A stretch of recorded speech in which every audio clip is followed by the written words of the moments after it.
land, and I just want to acknowledge the elders, past, present, and emerging. The culture of storytelling and learning continues here at UTS. And here tonight, Emma, at the UTS Startups Awards / Venture Day collaboration for Awards. the first time. How exciting. Welcome, everyone. Welcome. And hey, welcome to everyone watching from home on the live stream on, whatever platform you're on. I prefer LinkedIn. I don't know. It's just my thing. Easy. Yeah. YouTube, Facebook, wherever you are. Hello. Good to see you. But we're here tonight to celebrate some startups, Emma. And it's been a year. It's been a year, but it's also been 5 years, Dave. Yeah, it's been 5 years of the UTS Startups Awards, which means I guess we're 4 and a bit, right? Yeah, 4 and some change. Yeah. But we're here to celebrate, and I tell you what a great feeling. I wish everyone at home could see what we're seeing, these beautiful smiling faces, beautiful the energy faces in the room. It's such a good feeling, so thank you all for being here. We've also got some high school students, because we are inspiring some high school students. We are. Welcome everyone if you're in high school, if you're in the room, on the line, welcome. And I'm feeling good energy from this side of the room. Is it because of our judges? I don't know. We don't have to butter them up. An amazing sight. Yeah, but they are beautiful. Let's face it. And someone else who is beautiful, and also the tallest man I've ever seen, is our wonderful Dean of the UTS Business School, Carl Rhodes, who is going to come and share a few words. Welcome, Carl Rhodes. Thank you very much. I'm more often called tall than I'm called beautiful, so I really appreciate that. Hi, everyone. I mean, what a great vibe here tonight, seeing people outside, gathering together after so many years of not being able to do this. Really great to see everyone. It's my absolute honor and pleasure to welcome you here today at this event, UTS Startup Awards and UTS Venture today together. Welcome to those of you here. I got the lights in my eyes, but from the side, it's looking like a pretty full house. So that's impressive as well. As well as to those people live streaming, and which again is good. We're using the technologies available to get this out to as many people as possible, people who can't be here for one reason or another. So that's great to see. For the first time, these two events joining, and I think this is a synergy. I think joining of UTS Startups and the Business School, is really a kind of 1 + 1 = 3. So that's really great to see. And really, to you guys out there who are participating in this, the students of UTS, and the kind of dedication that you've shown by continuing studies, progressing the startups projects, despite many, many challenging situations. It seems to me, if you come to university and all you do is go to class and do your assignments and get grades and go home, you're really not taking advantage of the full possibilities of what a university education can be about. I mean, we offer so many more opportunities than that. This work with entrepreneurship and startups is a key part of that. We open those doors and see who walks through to take advantage of it, and you have, so congratulations. And for years to come, I believe these are the events that you will remember. These are the experiences you will remember, and where you'll see real value from being here a student at UTS. So well done to everyone who's chosen to take that opportunity. I mean, over the course of the last 4 years, there's been just over 900 student-led startups that have been created, and that involves about 1,500 students, industry, and alumni. More than 450 of those startups are still active, and 49 entered this year's pitch competition. Tonight, we hear from the 20 finalists. So from those of you who are amongst those 20, again, congratulations for getting this far in the process. I'd like to thank all of the donors for their generosity in providing awards and prizes, to sponsors for supporting the whole event, which many of you would have enjoyed some of that outside just before coming in here. There's many great entrepreneurship courses across UTS faculties. That includes the Executive MBA in Entrepreneurship and the Entrepreneurship Honours Year that are both in the Business School where I work, as well as other resources that universities has to offer, like the UTS Startups program. Also, I've talked a lot about students. Let's not forget friends and family, the people, behind supporting you all. There's a lot of those people here, and let's thank those people as well for their contributions. Now, at UTS, as a university, we are extraordinarily proud about being part of the entrepreneurship community. We see our role as enabling students, you, to develop the necessary knowledge and skills in this area. We see our role as helping you meet the right people, develop and help you develop your entrepreneurial project, and really being change agents in realizing Australia's innovation and entrepreneurial potential. I'd like to thank the UTS Startups team with many mentors and industry partners, all teaching and professional staff, and the Director of Entrepreneurship, Murray Herbst. Shout out to Murray. And also to Associate Professor Jochen Schweitzer. Jochen, well done. And to everyone here who's played a role in different ways. Look, it's going to be a great night. Have a great time. Participate well. Judges, don't go too hard on them. They've been working hard, but, make the right choices nevertheless. And really looking forward to hearing the pitches tonight from the finalists. Thank you very much.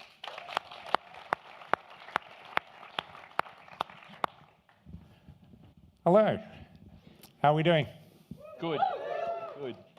Come on, how are we doing? Okay. Oh my God. Look at this audience. This is beautiful. And to the 1,000+ people that are going to watch this stream, hello. I'm Murray Herbst, Director of Entrepreneurship for UTS. Thank you. Mum, thank you very much. In the best news of the night, I don't have an opening speech, so I'm going to keep this really short. You have to stay to the end to hear my spiel at the end. I just want to get up for a second and say what an honor it is to work with the business school on this event. So Jochen in particular and the business school as a whole. For years, we've had a wonderful Venture Day program, which I know a lot of people here have taken part in, and we've had a wonderful UTS Startups Awards program, and they've both been good, but isn't it nice to see them come together and do an even better job by working together to show the best entrepreneurs across UTS? Yes.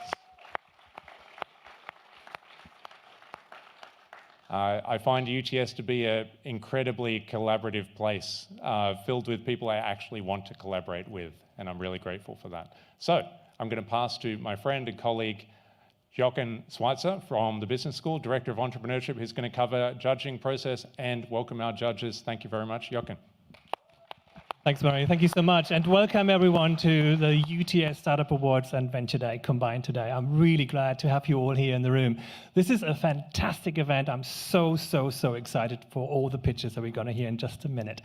But before we get there, there's a couple of things to do. First up, I want to introduce our judging panel. So if I can get the next slide, I would like to welcome our judges, and a big round of applause for them already. We have a couple of people who've come to this event for many years now, I think up to 5 years in the past. So we have David Langford here, we have Leila Shamar, we have Karen Ness, we have Peter Kazakos, Ali Linz, Maria McNamara, Rebecca Smith, Jake Kalabrick, Maxine Shireen, and Walter Kazi. Big round of applause, please. These people bring an incredible experience to the judging process. So it's a very tight ship tonight. We have lots of pitches, so thank you so much for being here tonight, and for also some of you being representatives of our donors for awards and prizes tonight. So if I can get the next slide, we're going to have a quick overview of what we're going to have tonight on the table. We have, I would like to say, almost $100,000 of awards tonight on the table. And this is only possible because of our very generous donors that are including Commonwealth Bank and Telstra, the Kazakos Foundation, the UTS Business School, and many other people and organizations donating and giving for this award. So put your hands together for all these great awards that we're able to hand out tonight. So I'll leave it at that, and I'm going to hand it back to Dave, I think, and Emma to get us into the first round of pitches. Beautiful. I was going to say we should judge who's better dressed out of the directors of entrepreneurship, but I think we all know the answer. Anyway, okay, so Dave, moving along. Our first startup tonight is Squadron. So let's welcome Jason.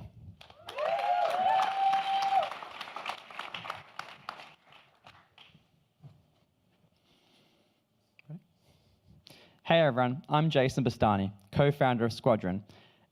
It is no secret that the global pandemic has flipped traditional work structures on their head and fundamentally changed the role work plays in our lives. With an ever-growing skill shortage, corporates are struggling to find talent fast enough to keep pace with innovation and change. On the other hand, highly skilled professionals are leaving organizations in droves in search of independence, flexibility, and meaning. Unfortunately, the current gig economy is no solution, as it is limited to single-player, low-impact, task-based work. Squadron is here to change that. We're building an on-demand talent formation platform to help companies find, deploy, and scale cloud-based squads of independent tech talent to accelerate their builds or go 0 to 1 on new ideas. The carbon footprint of the everyday workplace also cannot be ignored, so we'll be offsetting remote work emissions of our squads by purchasing carbon credits and becoming the world's first carbon-neutral talent marketplace.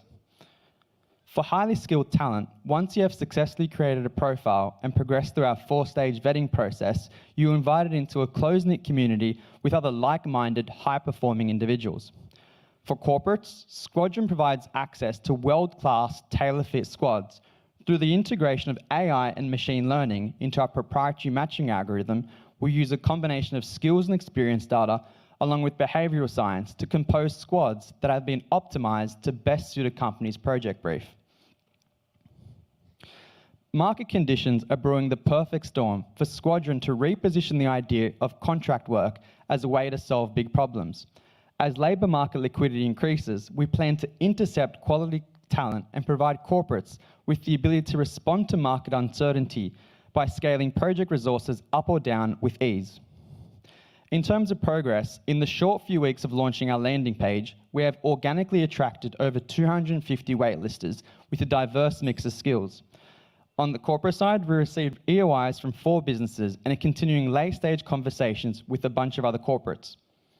Our business model is incredibly simple. We will charge a flat 15% service fee on top of the hourly rate set by our talent back to the corporate.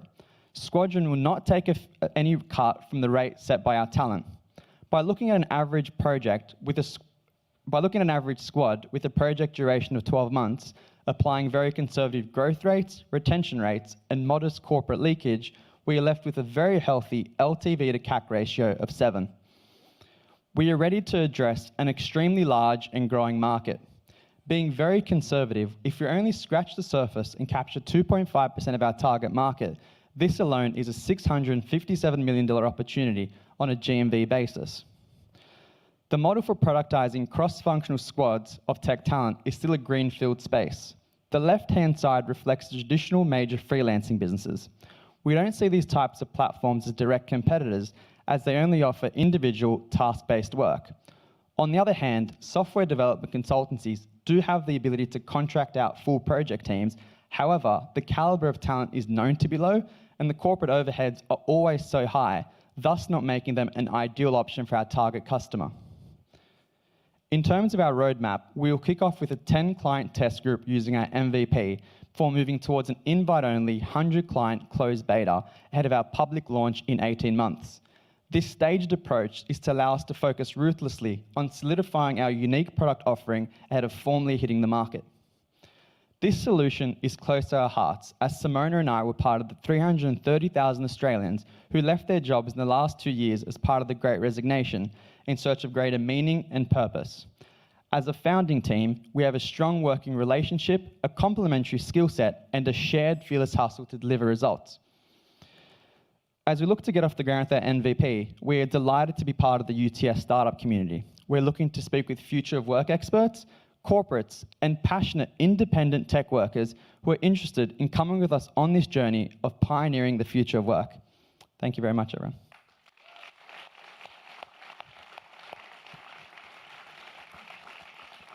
Okay, let's hear from some judges. I can hear. Might just kick off with the first question. How are you going to ensure that the contracted workers communicate with each other and share ideas in an effective way and quickly? Yeah, no, good question. So with us, the power of our platform is in the community. So once they've created their profile and joined that platform, it's about the sharing of ideas, and we're going to hold separate events for that to happen. Once they're part of the program, we also have a few different strategies for them to get to speaking and continue that open dialogue. We are going to have remote working teams, and we are going to also inbuild chat functions, and also potentially look to partner with certain platforms that assist you with collaborating virtually as well. And there's a bunch of startups that we're talking to in that space as well.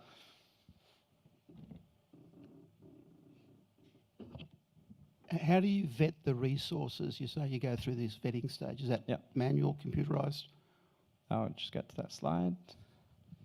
Yeah, so we're running a 4-stage vetting process. So initially it kicks off with a discovery meeting, so some type of functional interview.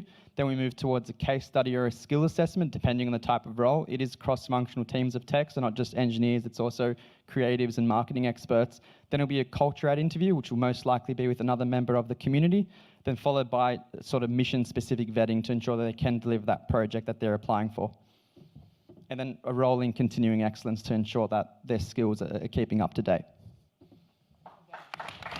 Thanks, everyone. I tell you what, going first is no mean feat. Cool, calm, collected. That what a way was to kick very off. smooth. Very smooth. Very smooth. I want to be in a squadron, Me too.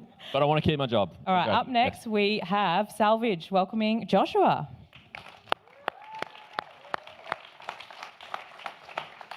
Hello, everyone. Please, a quick show of hands. Who here has purchased an organic, sulfate, or paraben-free skincare or hair care product? Guilty. That's a lot of you. I too choose to purchase these products because I don't want these chemicals on my skin. The unfortunate truth is that these chemicals are on synthetic textile dyes, which spends most of their time on our skin.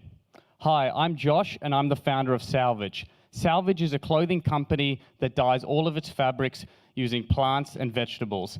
The image behind me is a piece of silk that has been dyed with native Australian eucalyptus. Salvage was born here at UTS. During my dissertation research, I looked at the effects that synthetic textile dyes have on workers, wearers, and the environment, specifically the carcinogenic effects of these chemicals and the higher than usual rates of cancer among dye workers and people that live near dye plants.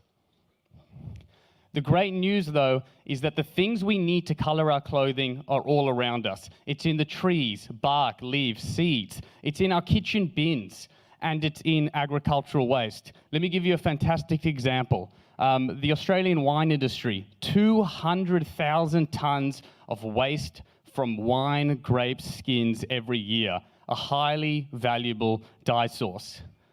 Everything we create and everything that I'm wearing is dyed with plants and salvaged ingredients. This top is dyed with avocado seeds. This t-shirt, eucalyptus leaves. These pants, pomegranate skins. I don't need to tell you that the fashion market is huge, you know that. What's more interesting to me, though, is the organic skincare. People don't want these chemicals on them, and they're willing to pay for it. $50 billion is what it is expected to hit within the next 5 years. We look at our leaders in the industry, Jack and Jack, Basic, Camilla and Mark. Aesthetic sensibility, and many of them have a commitment to Australian made. We're going to take the baton, push it forward using natural dye. Our model is very simple. We sell online through our website, and we have some select retailers. But we have a dream of a new kind of retail experience. I want you guys to imagine this for a moment. The Salvage flagship store. You walk in, what's that smell? Eucalyptus leaves, the rumble of the dye pot, the buzz of the overlocker. A new kind of retail experience where it happens, like sitting at the chef's table or drinking at a brewery. Real, genuine transparency, not just a web page. We've had some good traction so far. We've been featured in Vogue, worn by celebrities like Guy Sebastian and Rule, and we have retailers in the US, in Aspen, in Montauk, and in New York. This is our amazing team here. Victoria, she's my partner. She handles all of our back-end operation. That's Annalise. She runs Creation Collective. They are our partners, our manufacturers. Here's Thoy here. She's putting the buttonholes onto some of our pants. Here's Mason. He's making some of our pants. Here's the whole team. We're working on one of our new shirt prototypes. Our road to where we are hasn't been a straightforward one, and to be honest, it probably won't be. But we have a lot of exciting things ahead. We've just finished designing our new collection. It's being manufactured, and it's going to drop on our new website in November. We're also going to continue to work in R&D. I'm obsessed with finding new colors and new dye sources. We're also going to find new equipment in order to increase our output and expand our retail network. At Salvage, we have a massive war chest that we use to crush our competition. In truth, we're self-funded. We bootstrap it. Self-funded, we go along nicely, but with proper investment, we can really expand this business and bring it internationally. Next slide. Anyway, next slide. We need people. We need experts. Experts in finance, experts in marketing, and chemical engineers. With that, we can expand the business. As well, we need bigger dye vats. Please help us end synthetic dye chemicals for workers, wearers, and the environment.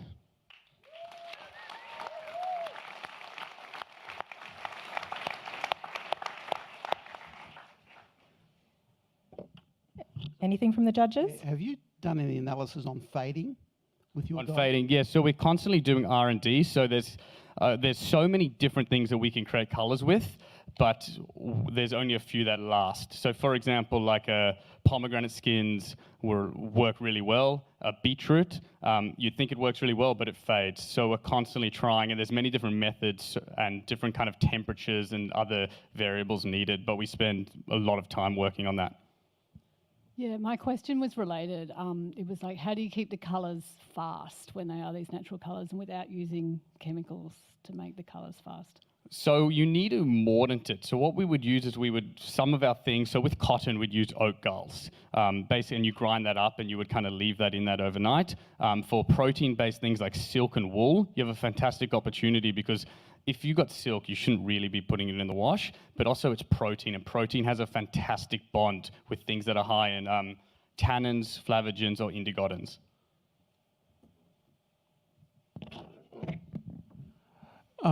How important is pricing power and the premium price point for your products and profitability? Sorry, do you mind repeating that? Sorry, it was a bit quick. How important is a premium price point for your profitability and pricing power? I mean, well, at the moment, we do sit at a premium price point, but as we can expand our manufacturing capabilities and as we can have more economies of scale, we want to kind of bring it down to a more realistic price point. But at the moment, we are sitting alongside pricing like brands like Jack & Jack, Basic, Camilla and Mark. Well done. So good. I think it's time for us to upgrade our UTS Startups teas. Yeah, I was going to say, I've dyed my clothes with beetroot by accident, and I can also tell you, yeah, it washes out. What if we eat the avocado and you dye with it? Does that work? All right, who's next, Dave? Hey, every startup founder is a hero in my eyes, but there can only be one cover hero. So let's get Nabby on stage to tell us about Cover Hero.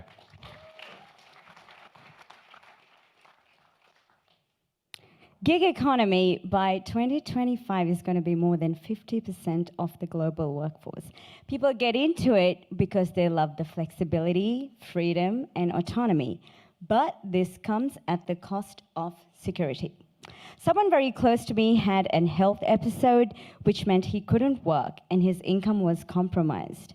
And from that point onwards, it became my life's mission to bring the insurance industry to the 21st century. Insurance industry is 200 years old, so it's its policies, its tech, its lack of diversity. Don't even go there. What we've done so far is build a platform that can understand the lifestyle choices of a self-employed person and build an API-driven platform that can integrate into any gig economy platform. We're talking about a Fiverr, an Uber, anything in the knowledge economy, and it's simple as dragging and dropping our user experience into into your platform. So think of Afterpay for insurance.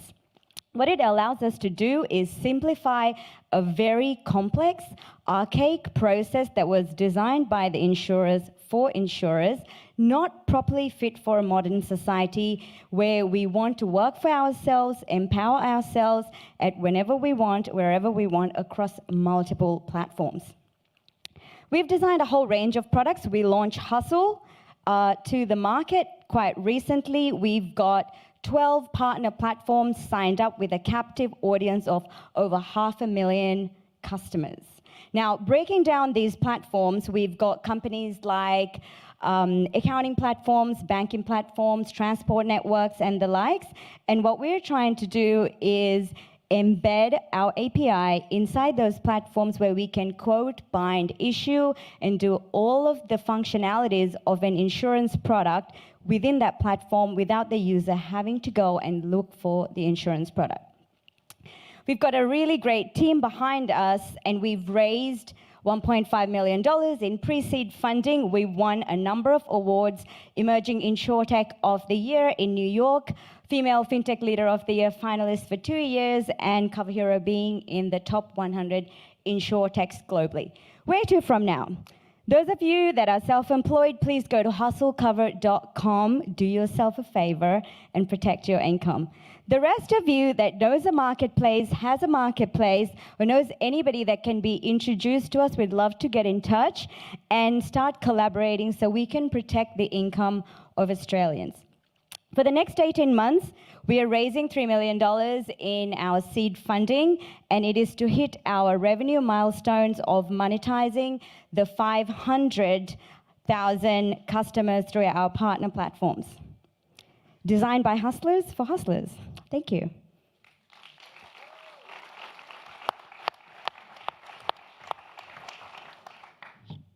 How does your pricing compare to other products in the market?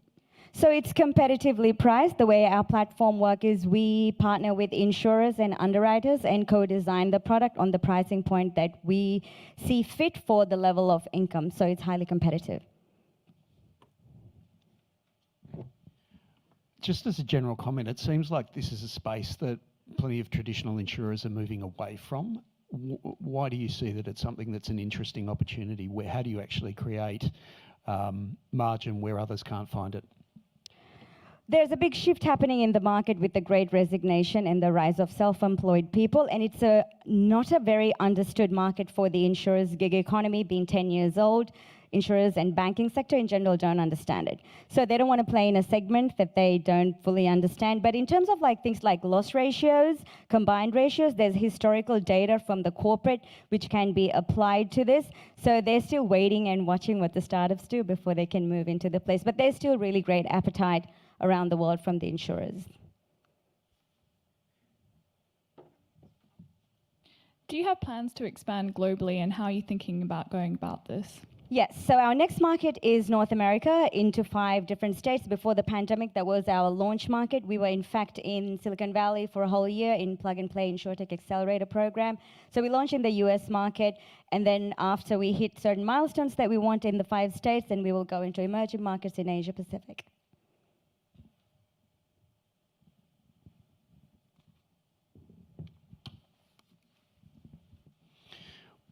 What's the risk that keeps you up at night? Finding great team members and building a collaborative team globally and scaling it and letting go of control as a founder.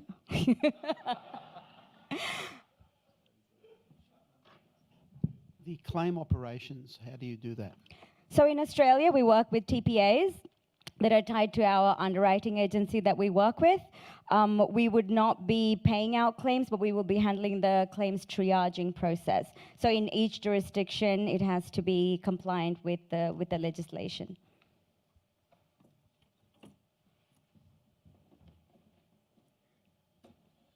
Well done, Nabi. I love Thank it. you. I think you stumped the judges, which is cool. I love startups that make things that are typically difficult simple, and that's one of them. But I'm really excited about this one, Dave, because a lot of you in this room have actually sampled this startup tonight, and for those that haven't, you'll find out how to. So Ryan, tell us about Refilled.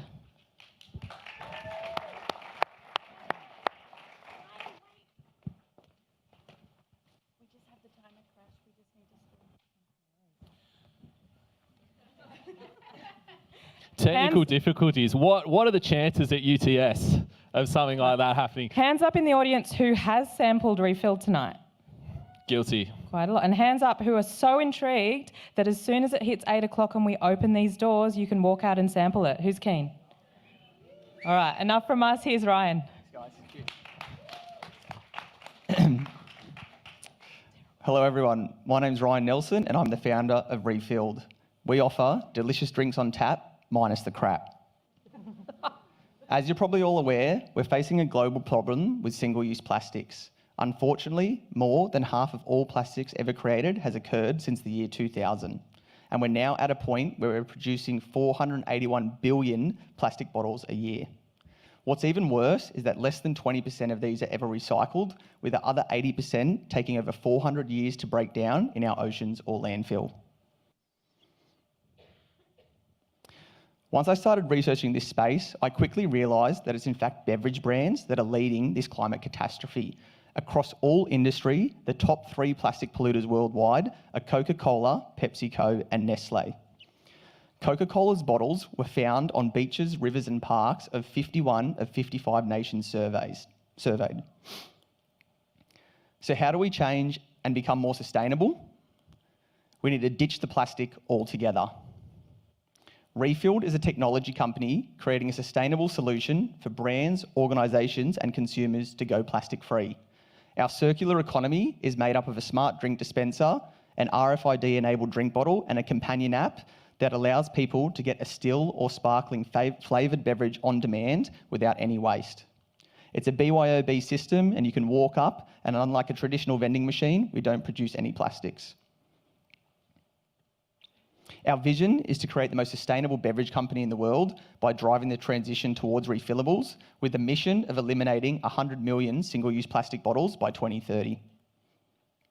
The market is absolutely enormous at $899 billion worldwide, and an immediate obtainable market here in Australia of $9.2 billion for soft drinks that are consumed out of home. Our go-to market strategy is to target universities, gyms and offices, as these are captured audiences where people are thirsty, regularly attend and can remember to bring a drink bottle. There are some competitors in the space, which is good news. It's proof that we're onto something, but here in Australia, we're the first to market, and if we're truly going to make a dent on single-use plastics, we need to work with the beverage brands that people know and love. Refilled works with beverage brands and distributors to install refillers at these locations and make refills available to consumers. The price for a refill is about $2.50, and you can tap your credit card or your phone like any ordinary vending machine, or with our smart RFID drink bottles, tap at the lid and you can access your drinks via our subscription. I won't bore you with the unit economics because we don't have enough time, but the good news is we've crunched the numbers and we can make lots of money. Validation and traction-wise, our prototype has been installed at UTS for the last 4 months. We've saved our 1,000th plastic bottle recently, and the machine's out the back for you guys to try tonight. We've experienced 100% month-on-month growth since our launch and have 10 signed LOIs from some of Australia's leading universities to also help their campuses go plastic-free. We also recently closed $500K seed investment. Our key partners include Dola, Lancer, Inventor, and UTS itself. We wouldn't be here without the amazing opportunity to test and validate this product. We have an amazing team with over 30 years of experience in manufacturing hardware and the beverage industry. And we spent the last 18 months working on this project so we can get to this point today. And over the next 12 months, we're looking to achieve our goals and start to crush those single-use plastics. We're looking for an additional $500,000 to get 50 refillers in the market. But more importantly here tonight, 10K prize money sure would help. We're also interested in talking to students and staff that are on campus if they'd like to sign up to the subscription. And I'm also interested in speaking to any students that want to become ambassadors and help market refilled on campus. My name's Ryan Nelson. Cheers to saving the planet from plastic, one refill at a time.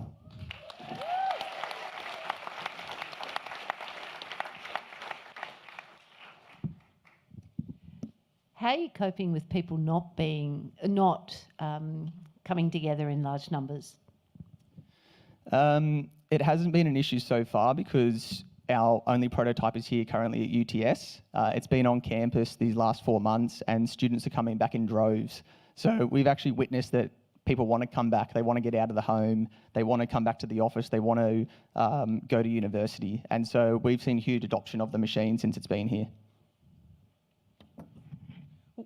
What advantage does your business and your technology have over, say, the big beverage companies hitching onto this idea and coming into the market? So the reality is that the big beverage companies are transitioning towards refillables. They're doing this, but they have strong teams that invest in R&D and hardware. There's no one representing the thousands of other beverage brands that make up the market. And so Refill's looking to work with those independent private companies that still sell stacks of beverages and don't have the technology or the ability to build a sustainable distribution channel. So we don't care if Coca-Cola do it. We want them to buy us one day. And do you have a product line of different bottle types and sizes available?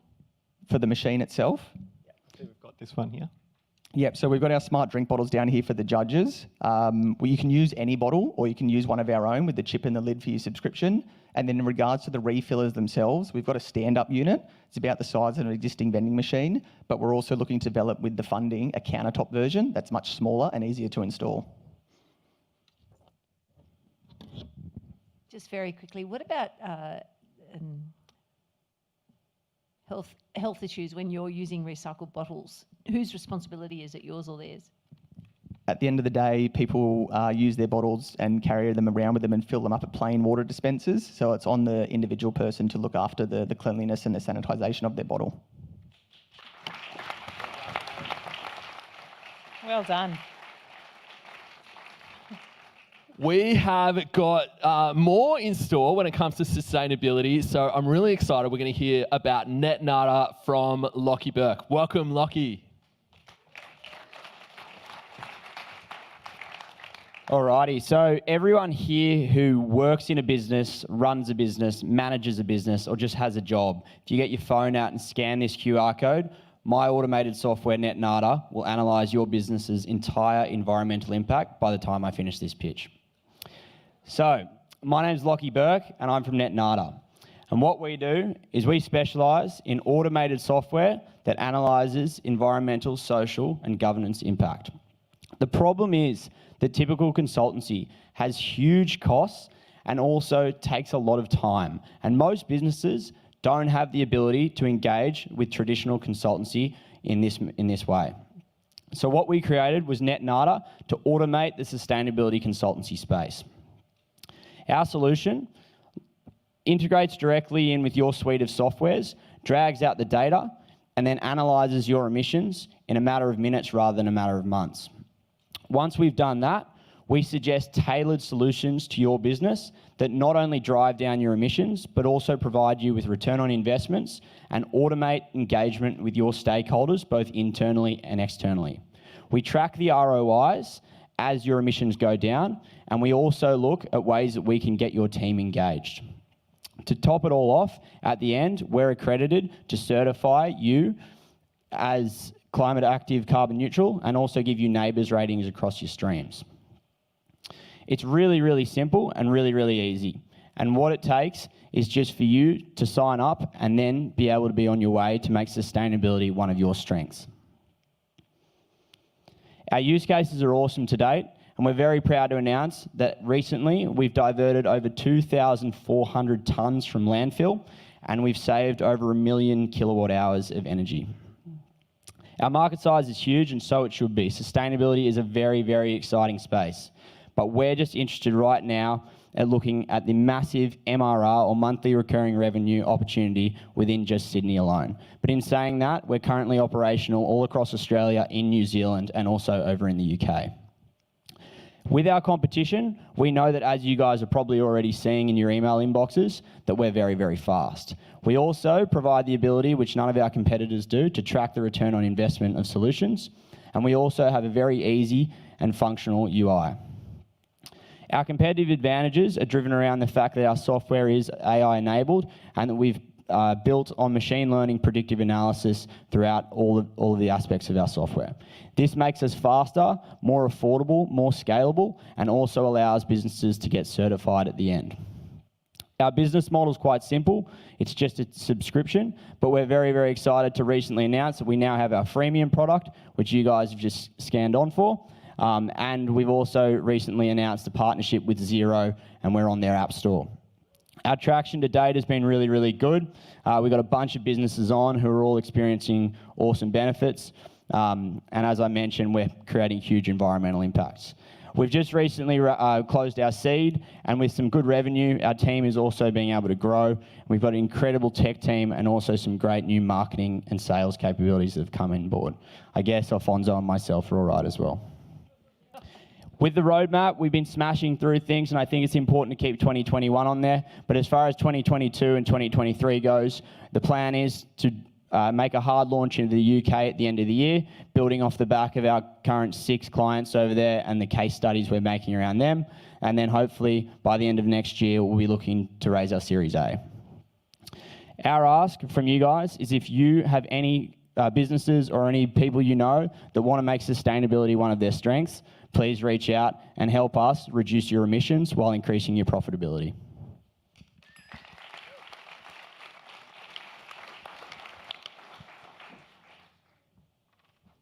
I was just sitting here with my mouth open, thinking hard and long. In terms of your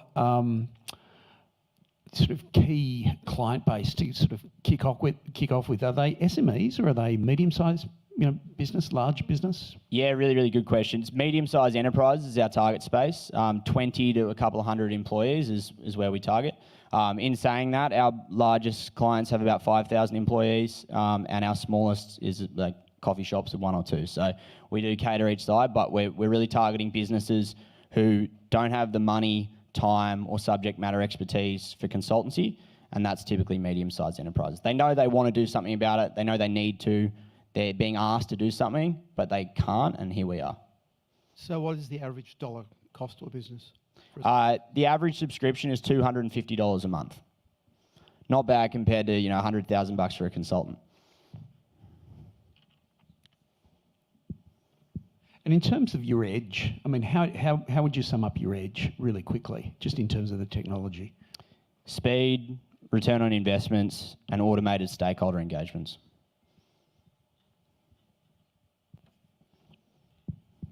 How do you build credibility, especially with enterprise customers? Yeah, good question. Our team, we've got about 35 years of carbon accounting and sustainability consultancy experience, so that goes a long way. We're also accredited by the government to give certifications in Australia, New Zealand, and the UK, so that helps. So any certification that PwC or EY or any of those guys have, we've got. So that's how we do it. Wonderful. Thank you so much, Lockie. How's everyone going out there? Are you feeling all right? Is it all a bit of an overwhelming situation? Hey, I mean, we're getting so much info. It was a great start for me. It felt like they went really, really, really fast. Everyone was super interesting. So do we even need a change of pace? Well, you're very clever, you see, Emma. Like for me, I feel like, I'd probably love to relax a little bit. But bad news, we're not going to do that. We're going to get faster. Because we've got our 60-second lightning pitch round, and we're going to invite our first 5 lightning pitches on stage. I'm going to read it because I'm going to get it wrong otherwise.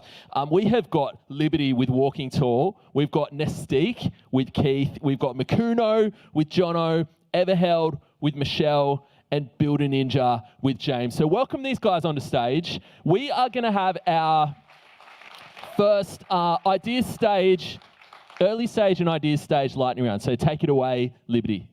Thank you. For people over 60, falling over is the second leading cause of unintentional injury-related deaths worldwide and will cost the global economy $240 billion by 2040. Existing devices in this market see mainly the walking frame and cane, two heavily stigmatised devices intended for post-fall recovery. There is enormous opportunity here for a preventative-based device aimed at reducing the instance of falls from occurring through prolonging user balance. I'm Liberty Jacob and I've invented the walking tall poles, which combine the proven technique of Nordic walking with the technology of the Paralympic running blade to create poles intended to reduce the instance of falling through facilitating fall prevention exercise. The blade is a simple and low-cost addition to the existing walking pole manufacturing process. To date, this concept has won me the title of New South Wales Young Scientist. Today, I'm asking for funding and mentoring to patent this idea. Thank you.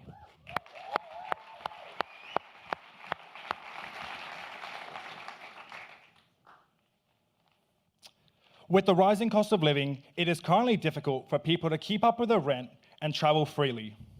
The solution is Nestique, a marketplace which allows you to get a guest to cover your rent while you're away. Unlike Airbnb, our platform doesn't turn your home into a hotel, just one guest checking in for the full duration of your travels. For the guest, they get a property that's a third of the price of a comparable, due to not having to pay short-term rental prices and having no cleaning fee. We also offer home content insurance, just in case of any damages. Our business model works by charging 15% on the booking, 10% from the host, 5% from the guest. 13% of people will be willing to get a guest to cover their rent while they're away. 19% of people would be willing to stay in a property that isn't professionally managed to save on cost. Looking to raise $275,000 to reach our first 1,000 bookings. Let's change the way people travel forever. Thank you.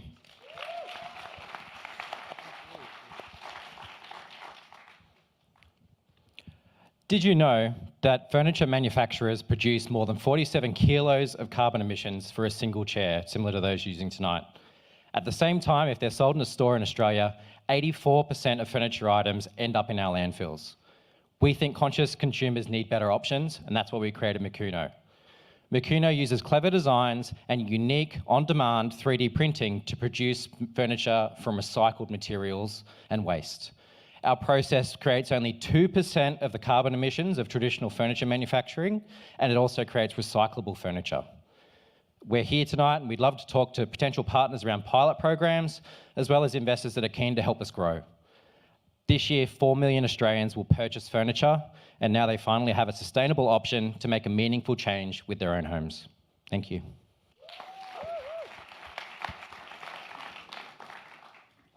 Hello, I'd like to ask everybody here to think about a loved one who's passed away. Now imagine that 2 weeks after their passing, you had received a personalised message from them in your inbox, reminding you of how much they love you and how they're always around. Now imagine that you're sitting at their burial plot and you scan the QR code on the memorial plaque and you see the recent tributes from family and friends. At Everheld, our vision is a world where we no longer have to imagine these scenarios, where connections are no longer lost, where memories no longer fade away but are maintained and preserved. And our clients and our partners see our vision. This is why they recommend Everheld services to their clients, staff and members, because they know now more than ever we need to preserve connections. We've also partnered with Australia's largest cemetery group to help them transform cemeteries into museums of digital memorials. And we're on track to hit $1 million within the next year from established partnerships alone. Our ask tonight is simple. It's for everybody here to think about whether they've created content to leave to the ones they love.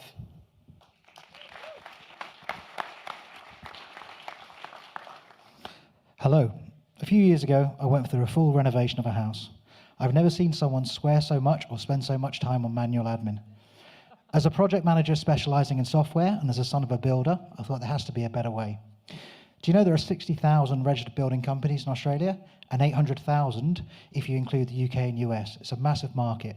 70% of that market are currently using pen and paper or using Excel to manage their projects. Builders are faced with two options. They either buy a very expensive and complex full lifecycle application, or they buy lots of products and do their tendering on one, their estimating on other, etc. The solution, Builder Ninja, is providing a simple full lifecycle application focusing on 10% of the capability the small builders actually use.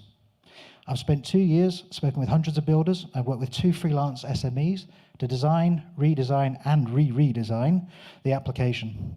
I validated the design with several builders and gained input from the Master Builders Association. We're looking for legal and tax advice, skilled developers and usability designers, and cold hard cash. Thank you. Well Beautiful. done. Oh, that was good, Emma. I love a 60-second pitch. I These do were too. Incredible. Judges, do you love it? Well, you're writing very furiously because you realise you have to score these. But at the same time, we'd love some comments or questions from the panel. They're all like, don't look at me, Dave. Just 1 or 2 from your choice, and bear in mind they are ideas in early stage, so be kind. Karen, I can see you watching. Yep. Oh, David. Thanks, Dave. Question about Everheld. What actually was the genesis of the idea? It just seemed a bit left field to me, and it's interesting and innovative. Good question. Nearly a decade ago, one of my best friends passed away at 33, and she had 2 young children. So we created this content for her. And then over the years, as a passion project and on a volunteer basis, my co-founder and I helped lots of people create this content, personally delivering it for them after their deaths. Then COVID hit. Someone we had promised to help passed away. They were devastated. Their families were devastated. Everything they had planned was lost. And it was that moment that we said, we've got to take this online and make this accessible to everybody. So we're 1.5 years into our journey. We've got amazing partners. We have users. We've made money. And it's just, we've seen over the last 10 years how it's just becoming more and more accepted, and there's so much more traction. Beautiful.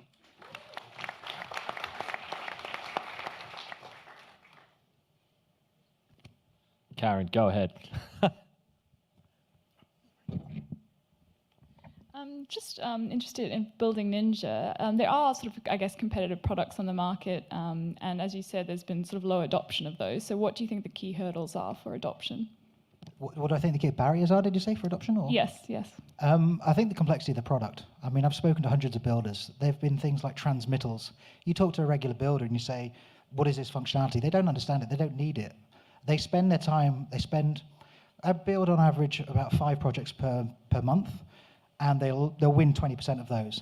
And the functionality they need is just too difficult, too complex. It takes too long to do it. So what we're trying to do is strip out the 90% they don't use and make it easier and simpler for them to use it. So we spent so much time going through the usability and doing lots of peer reviews to make sure it's something that actually is usable.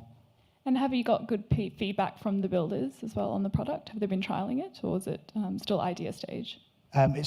We've got paper prototypes. We've walked through those a few times.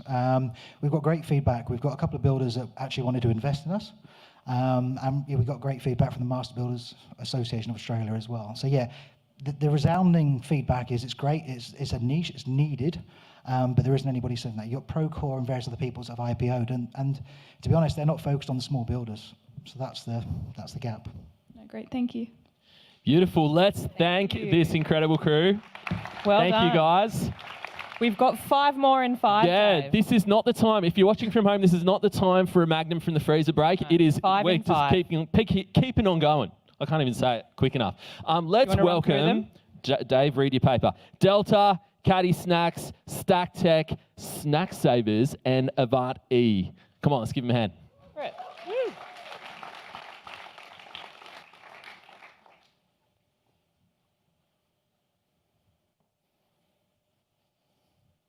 I'd like to introduce Delta, a SaaS product for the structural design of tall timber buildings. My name is Jesse Hallen. I'm a chartered professional structural engineer. The UN predicts up to an additional 3 billion people on this planet. To house those people, we need to build the equivalent of a New York City every month for the next 40 years. Designers are developing systems using mass timber assembled like IKEA furniture. This is designed for manufacture and assembly, which is well suited to automation. Delta will offer a suite of tools to automate structural analysis, filling a gap for prospective customer Gropius. I'm currently seeking support to help refine the business model and navigate Australian grants and tax incentives to help grow Delta to a $200 million business. If awarded any prize money, it will go to the $25K in matched funding for the New South Wales Government MVP grant. Thank you.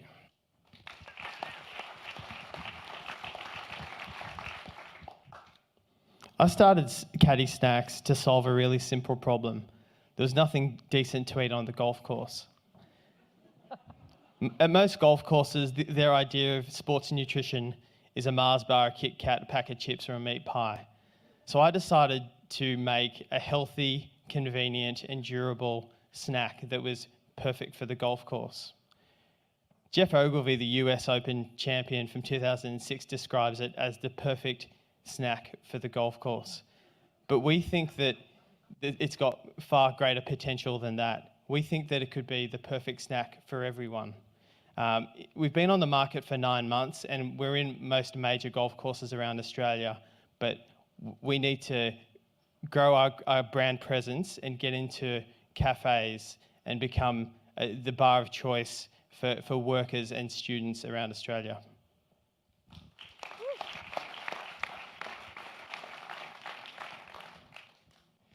G'day everyone, my name is Gabriel and I'm here with StackTech. StackTech is an AI technology-based startup which specialises in the contract management area of the construction industry. We provide an integrated AI solution for construction companies that streamlines the contract review process by extracting, analysing and summarising the obligations of each party. We know that contract management is very complex. It takes a substantial amount of time and effort to review and interpret hundreds of page contracts, summarise the obligations and identify dispute-prone clauses where, if misunderstood, can lead to delay of completion and litigation, costing companies time and money. By automating the extraction of obligation in minutes instead of hours, Stacked allows the team to save time and instead focus on managing the contract and making the right strategic decisions to mitigate the risk of negative outcomes. Our solution is unique because our AI model can extract a high level of detail to an accuracy of 90%. Our product development is flexible and can be customized to the client's needs. And finally, we are there to support our clients. Thank you.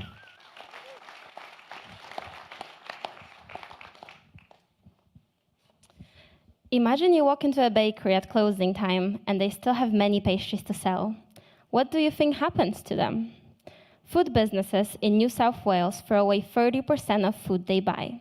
That's 170,000 tons every year.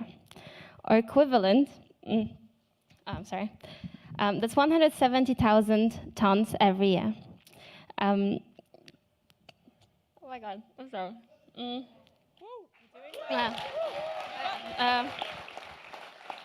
Or equivalent needed to feed the entire country of Iceland for an additional year. Sadly, but inevitably, the uneaten food ends up in landfills, causing damage to the environment for greenhouse gas emissions. But it doesn't have to be like this, and I would like to do something about it. My name is Agatha. I'm the founder of Snack Savers, a platform that lets restaurants and bakeries list and sell surplus food at reduced prices in order to mitigate costs and eliminate food waste. Restaurants get to earn additional revenue, customers get to buy cheap and quality food, and we earn commission on every transaction. What makes me optimistic is that 13 restaurants around Merrickville and Ultimo have already expressed interest in joining the movement. What I would like to ask of you is access to customers and financial assistance needed to make the platform running. Please sign up to be one of our Snack Savers by scanning the QR code. Thank you.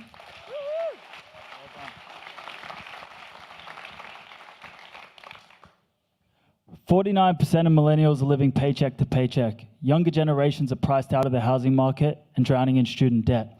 This means that many of us no longer view employment as a viable pathway to a successful or fulfilling future. So it's no wonder that a recent study concluded that 72% of Gen Z want to start their own business by utilizing entrepreneurship. The problem is that most aspiring entrepreneurs are lost and don't know where to start, so they waste a lot of time and money trying to figure it out. Avant E aims to solve this problem by providing an online education for entrepreneurs that's trusted and specialized in entrepreneurship by being taught by trusted business experts for a fraction of the cost, time, and friction as traditional education or self-taught alternatives. Thank you. Come on up. Let's move forward. Judges, what do you think? Comments, questions? Your choice. Ali, I feel like you've got something to say. I just saw you sort of give us a spontaneous clap, and so the mic is yours. I just thought there was some really fantastic 1-minute pitches, super hard to do and very well handled. I wanted to ask a question of, hold on quickly, Delta. What's the biggest hurdle you've overcome so far?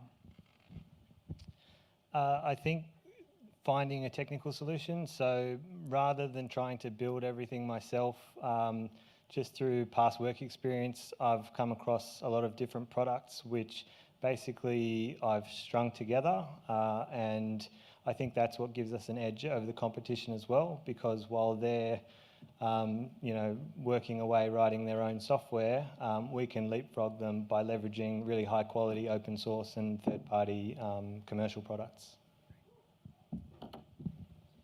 Sam, your revenue model, how does that work? So it's a monthly subscription. Basically, there's marketplaces out there like Udemy, Coursera. There's recently in North America, there's been a couple emerging platforms like Reforge and Section 4, but these are targeted at MBA executives that are looking to upskill or employees looking to upskill. No one has niched down yet for the gig economy style entrepreneurs and also accommodating to entrepreneurs for startups. And it's a broad spectrum of entrepreneurs and startups. So it's a monthly subscription. Thank you. Thanks, judges. Thanks, pitchers. We are heading back to our 4 minutes. 4-minute pitching, 2 minutes of Q&A. Yes. Does anyone need like a little shake? Stretch. I feel like the tension Shake. just, yeah. Whew. I'm okay. All right. All right. We've got an incredible guy who is going to tell us all about Maslow. Andrew, come on up. Thank you so much, Dave and Emma, and thank you for being here. So this might come as a surprise to a lot of you, but there are 1.65 billion people globally that are living with a disability. My name's Andrew. I'm a disability support worker, and I'm also a co-founder of Maslow. And our goal is to make it as easy as possible for people with disabilities to manage their care and therapy from where it matters most, at home. To understand why that's so important to us, I need to introduce you to one of my teammates and best friends, Stephen.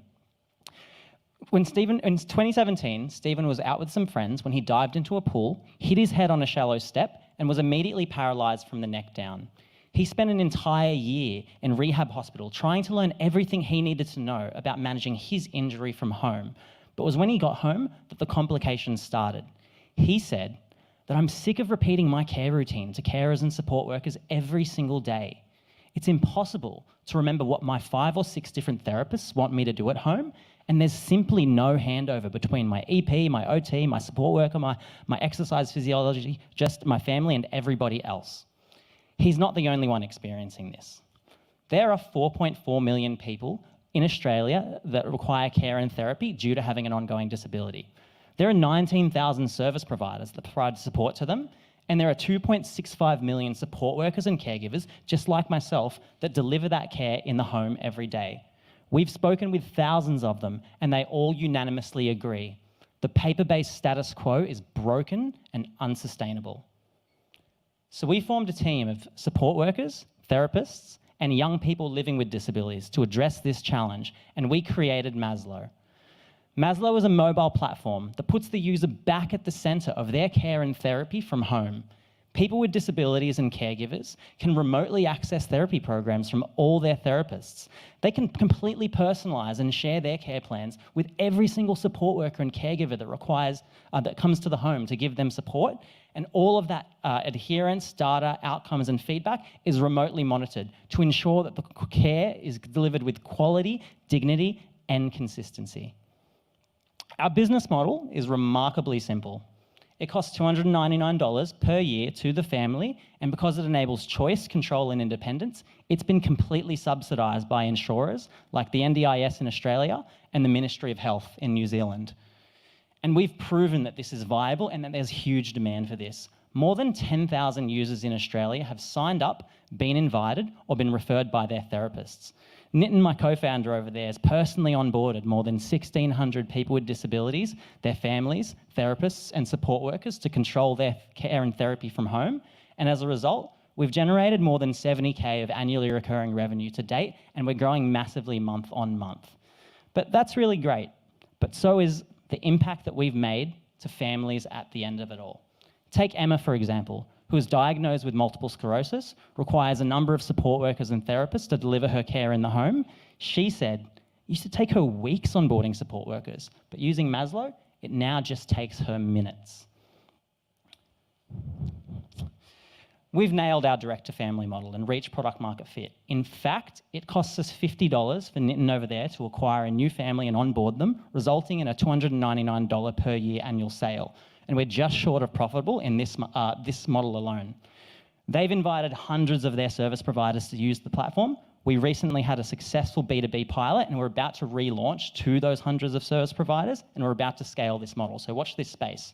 We've also got massive interest from major partners. We recently partnered with HireUp, secured our first international customers, but we're lacking the resources to properly capitalize on these opportunities, which is where you all come in. We're looking for grant and angel investors. In fact, with our model, with just 10K of funding, we can onboard 200 new families to control their care and rehab at home, which generates an additional 59.8K of annually recurring revenue. So back us, and let's create a world where people with disabilities are at the centre of their care and therapy from where it matters most, at home. Thank you.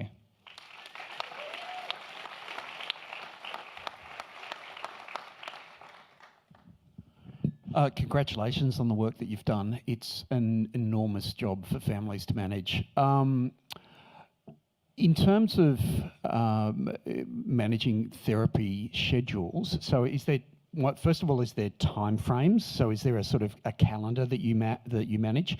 And also, is there a way of managing outcomes or measuring outcomes of the? Yeah, absolutely. I'll tackle the second question first, because this is the one that the disability service providers and the government have been most interested in. We have a feature called outcome measures, and they determine what data they want to track in terms of outcome and progress, and the support workers that come into the home are actually able to report on that, and it's the best possible insight into the quality and outcomes that are being delivered for someone living with disability or the elderly in the home. That's never existed before whatsoever. So yes, we can measure outcomes.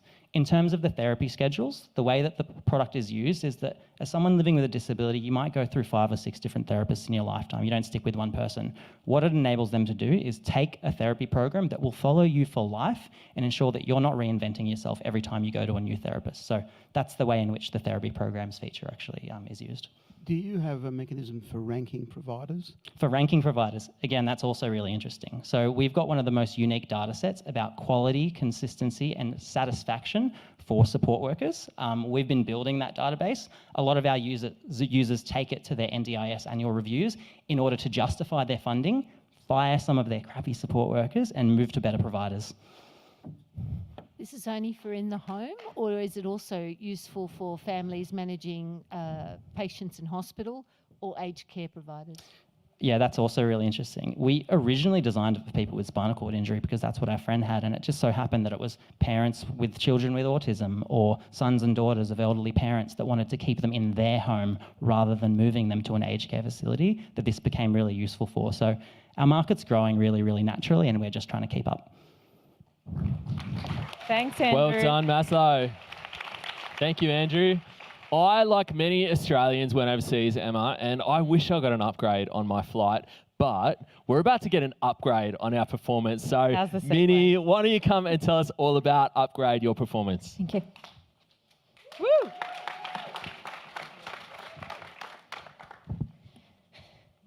Scary stages, my hands are shaking now.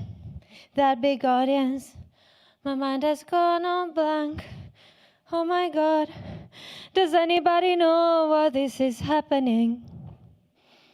Well, I know what's happening. It's called stage anxiety. And in this room, you and at home, you all know at least one person, a friend or a relative, who has experienced stage fright. For musicians, it's called music performance anxiety. And from many interviews and surveys that I conducted, I found out that 70% of them experience it, which means that only in Australia, US, and UK, there are 20 million musicians who freak out during the live performances. 16% of them are already paying for a solution. Not to mention that another 10% didn't even know they could fix the problem. Hi, my name is Minnie. I've been a performing artist myself since 2006, and I founded Upgrade Your Performance to help live performers beat stage anxiety from day one. You know, since 2016, I have taught masterclasses and one-on-one sessions to guitarists and singers, and the results were amazing. I still remember Gabriele, a classical guitarist, who after a 2-hour masterclass saw improvements in his live concerts in a matter of days. But what if I could reach your friend or relative and help them too? What if I could reach performers worldwide? That's why I designed an online course, which is based on an acronym that I invented, MAGIC. It's a simple routine that performers can use to stay focused before, during, and after their performance. It combines sports psychology and my personal experience on stage to give them effective tips and habits relevant to their job. And this is what makes me different from any other solution out there. You see, individual sessions with a psychologist are quite expensive, and most of the times are not related to the performing arts industry. Relaxation apps are a very limited solution, and other courses might come from performers who do have experience on stage, but not always the supporting research-based theory. Well, I'm going to target all of their customers, those 4.5 million musicians, and those who haven't paid for a solution just yet. Let me show you how. First, I'm going to create the Pocket Performance Coach, an app that performers can use anywhere, anytime. Whether they have to perform live, audition, or rehearse, the Pocket Performance Coach will guide them back in the zone with a series of exercises, videos, and even sounds. But this is just the beginning. I have planned a fully scalable range of services that will go from free to bespoke. This is the legacy I would love to leave to my colleagues, because I know I can make a difference. But to do so, I need your help. An investment of $5,000 today would help me promote the course MAGIC, which is ready to launch in 3 months, and the YouTube channel. $10K today would help me outsource the editing of all the content for the app, ready in 6 months. But $20,000 today would help me hire a developer, bring the Pocket Performance Coach app to life, and really revolutionize the world of performance. Whether I win an award or not, right here, right now, you all can already help me grow my business.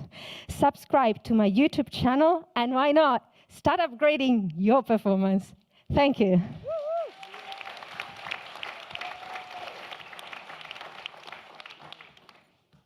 Any questions? Comments? The top of that triangle, you have like a VIP one-on-one type coaching? Yes. Is that? Yes. How many of those do you think you can do? Is that you doing it, or is it hiring people to do that?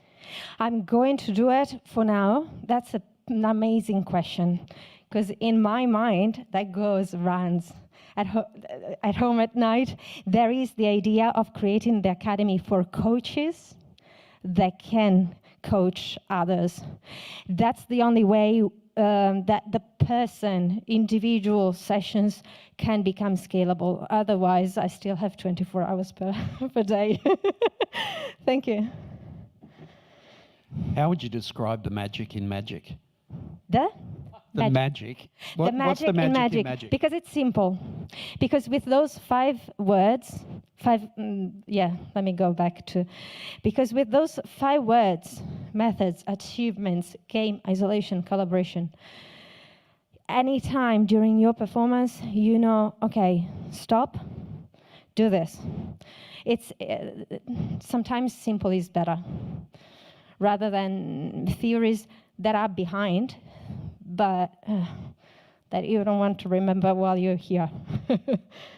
Thank you. How will you get the word out? That's a great question. My surveys and interviews were conducted most reaching people on social media, definitely. And I have experience on YouTube with another channel that is already monetized. So definitely YouTube, Facebook, and Reddit have given me lots of responses and engagement, and that's where I would try to find them.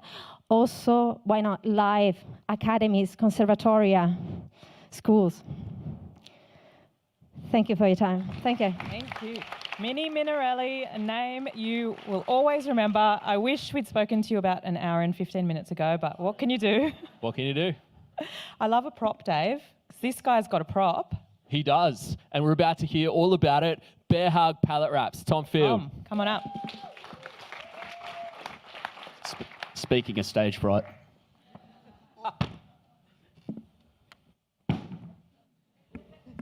I spent the last 4 years at Modus Transport, New South Wales' largest craft beer transport company. After the end of every day, I'd have up to half a kilo of plastic per pallet I delivered in the back of my truck. I'd go to Woolies and I'd try to make rational decisions as a consumer, buy the sustainable products. I'd come to work, see this, I don't see the point in it. Enough pallet wrap is produced each year to wrap around the earth 8,500 times. It accounts for 1.2% of all global plastic waste. Our recycling infrastructure is so lacking that pallet wrap cannot be recycled back into pallet wrap and can virtually not be recycled at all. A solution exists, half a solution exists, and we're going to be the first to bring it to the Australian market. A single reusable pallet wrap can be used 1,000 times, replacing 450 kilos of plastic, saving a business $1,500 over its life. However, you deliver a pallet wrapped in a reusable wrap, you're going to want to take it off to hold on to your investment. A person receives a pallet that is not wrapped, they're going to want to wrap it for protection, hence zero net effect half the time. CHEP own 300 million pallets and lease them out to businesses across the globe. These businesses can therefore deliver goods and a pallet and pick up a spare pallet to keep their inventories balanced. We're going to be the first to apply this model to a reusable wrap. Now you can pick up a spare pallet and a spare reusable wrap, keep your inventory balanced. We're going to continue improving on the flaws of existing products. We've already built some prototypes that allow pallets to be stacked on top of each other with reusable wraps. Biodegradable pallet wrap remains triple the price of traditional pallet wrap and so is not viable. We've been testing existing products and our prototypes with Modus Transport, Stone & Wood and Hawke's Brewing, as well as doing a lot of work with Convoy on feasibility, given they operate a tracked share and reuse model for kegs, similar to ourselves.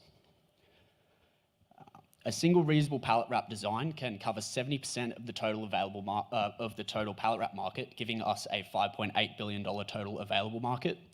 We'll be purchasing 400 existing products and leasing them under our model, improving them as we go, and launching our own product to the New South Wales craft beer market. Here we will show investors our monopoly potential, leading to our global launch. We had to pay $200 for the delivery of a single pallet wrap from one of the nearest overseas suppliers. We will be able to offer customers $10 for a single reusable wrap over a month trial period. Network effects will be driven by referral incentives that are proportionate to the size of the customer that is referred. Stone & Wood have said that they will be adopting whatever system their largest trading partner does. We've since had our first pitch to that largest trading partner, and we'll be using this as the basis of our diffusion model for going global. We'll be able to offer customers 77% savings on their current pallet wrap expense through our subscription model or 90% through our outright model, turning a $29,000 investment into $70,000 gross profit over 3 years. Our team has experience in the industry, in entrepreneurship, and in beautiful technical minds as well as experience in building and launching products. And it's gone. What's next? It'll come to me. Thank you. Oh no. What's next? We talk about the team. My ask is 25K in matched funding for the New South Wales MVP grant. This will be feeding into R&D as well as purchasing those original products. I'll jump to the conclusion. So the global logistics market demands nothing but integrated, cost-effective and streamlined process, and by delivering on exactly that, we can solve 1.2% of the world's plastic puzzle. Thank you.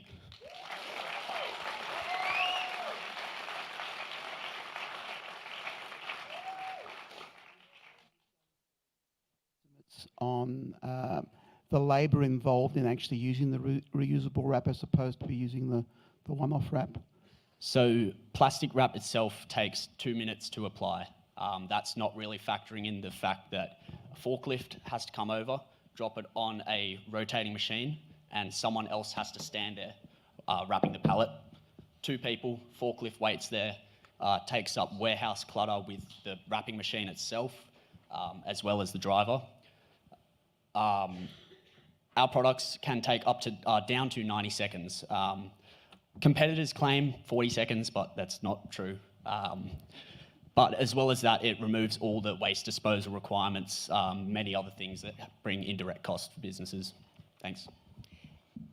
Is the process by which you put your wrap onto the package manual or automated, and can people get hurt doing it? It's manual. No one's got hurt yet. Plenty of people have got hurt wrapping with plastic. It's awkward. I don't need to go into that. Automated customers will be the biggest difficulty for us and the biggest opportunity. Stone Wood have asked for it. They're one of the only brewers that have automated wrapping equipment already. And they're asking us to think of something that can drop down from above. The industry is not necessarily moving towards automation for cost saving, it's for WHS. So if we can fulfill that automation requirement, that is for all the largest businesses in the global market. Those are the people that we want to have at the center of our diffusion method. So if we satisfy them, then it goes global. Thank you. Well done, Tom. I'll grab the prop. I said I love a prop. I did it again. Who's up next? Don't forget your plastic, mate. Beautiful. Hey, we're going to hear all about Compass IoT. Angus, come on up and tell us all about it.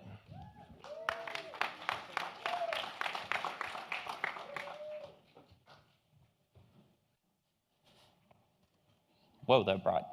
G'day everyone, my name's Angus. Before I start, I did just want to give a little shout out. In the back there is the development team at Compass, and literally I did nothing of this. They did it all, and I'm so proud of them and grateful to them as well. So Compass IoT, let's see if this works. Compass IoT is a road intelligence company. Thank God we do roads and not rail today, right? But essentially what happens is that if you own a new car, it's connected. So it doesn't matter whether it's a Toyota or a Ford or a Tesla or a BMW. It tells us where that vehicle is and how it moves around the network, whether it's swerving or braking. And this saves the government problem of trying to understand how vehicles move on the road network, which is currently pretty expensive. So what do? We have about, there's about 22 trillion data points coming through our system now. It's been running for over 3 years. And what it does is it essentially allows a user to pick any road anywhere in Australia and select how vehicles are swerving, braking, where they start from, where they end.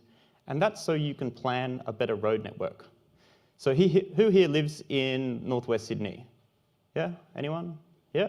So the halved crashes, that's North Connects. So the customer there was Transurban. Anyone live in South Sydney, Northcote Road? Yeah, a few down there. So the $73 million bridge was used our data to justify its widening. And that's basically determining are vehicles swerving at the entrance to the bridge or not. Road deterioration, we're the only company that could survey roads in Lismore directly after the floods.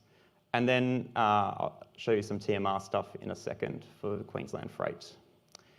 The cool thing is, over the last 3 years, the company has grown to have quite a large customer base. I'm particularly proud of some of our regional rural customers, like City of Darwin and stuff like that, but it does cover most councils. Indeed, if you live in Northern Sydney, it's almost certainly planned by our software now. The New South Wales government, the Queensland government, the Vic government, the South Australian government, and the Western Australian government are either on trial or on currently. So if you know anyone in the Northern Territory or Tasmania, let me know. How it's different. So the old way of doing this is usually with phones, right? But if you run a road network, you're not tracking phones. You want to understand where trucks and cars are going. So we tell them what makes and models are going where, so you can separate between, say, a B-double truck and your car going into work, for example. Yes. Very important if you're a software startup. License revenue is definitely the way to go, preferably upfront in full. We were Google Cloud's Customer of the Year, and that was actually for the Lismore Floods project. So essentially what happened is we can tell the roughness of a road based on gyroscopes in the car. It's a machine learning model. But GCP, either we paid them enough money or something, but they then said we were the best customer. The revenue's grown pretty strongly. Year on year, we're sort of running out of space in Australia, so we've now started to make foot in, out of all places, Greece, New Zealand, and the UK. It's not actually net profit, it's net margin is that number. And we only do a small number of contracts every year. Indeed, the average contract value is more than 30K. So we only do a small number of very high value contracts. And this is the team I'm so proud of.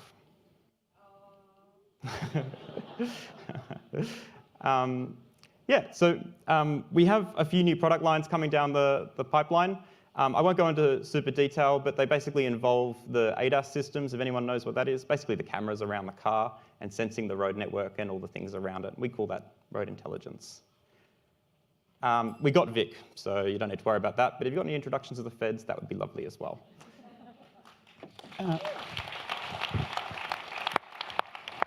How are you getting the data and in relation to privacy and that sort of thing? How are you getting the information you use? We have sophisticated anonymization algorithms. So we know, for example, the street a vehicle starts from and the street that it ends on. And there's certain limitations for that in regional rural areas as well to protect for like property owners and stuff like that. But essentially, we know that a vehicle has traveled on a road as opposed to that's the house that vehicle belongs to. And that basically hides who the owner of the vehicle is. Where does the data actually come from? We sign contracts with manufacturers and third-party aggregators. So I was recently in Germany doing stuff in Munich with BMW to basically like round off the AdCast stuff. But basically the manufacturers are, every vehicle that's let off the lot now has a SIM card in it, so they're collecting it passively. And we aggregate it for Australia. Okay. So it's not an extra device on the car that you're... That's the beauty thing about it. Yeah, we do not deploy any hardware at all. So we have more than a million cars with no hardware. As the number of cars on the road declines, as people move to automated transport, does your market increase? It decreases?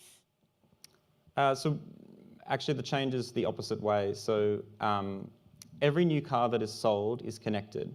So what's actually happening is the old fleet wasn't connected. If you buy a car from the 1990s, for example, it wasn't connected, just didn't have a SIM card in it. Whereas if you buy the new Toyota Land Cruiser or Hilux, it's connected. So the number's going up. Autonomous vehicles are definitely connected, so we're safe in that market. But I suppose it's in our interest as a society to have a better rail network. And yes, that does probably slow it down. Thanks, Angus. Well done, mate. Dave, I'm a bit sad. There's only one pitch left. We've done so well. It just feels like that flew by. But don't worry, there's more coming. But yes, you're right, there is only one pitch left. Lucky last. We've got Export Connect. Come on up, Wujan.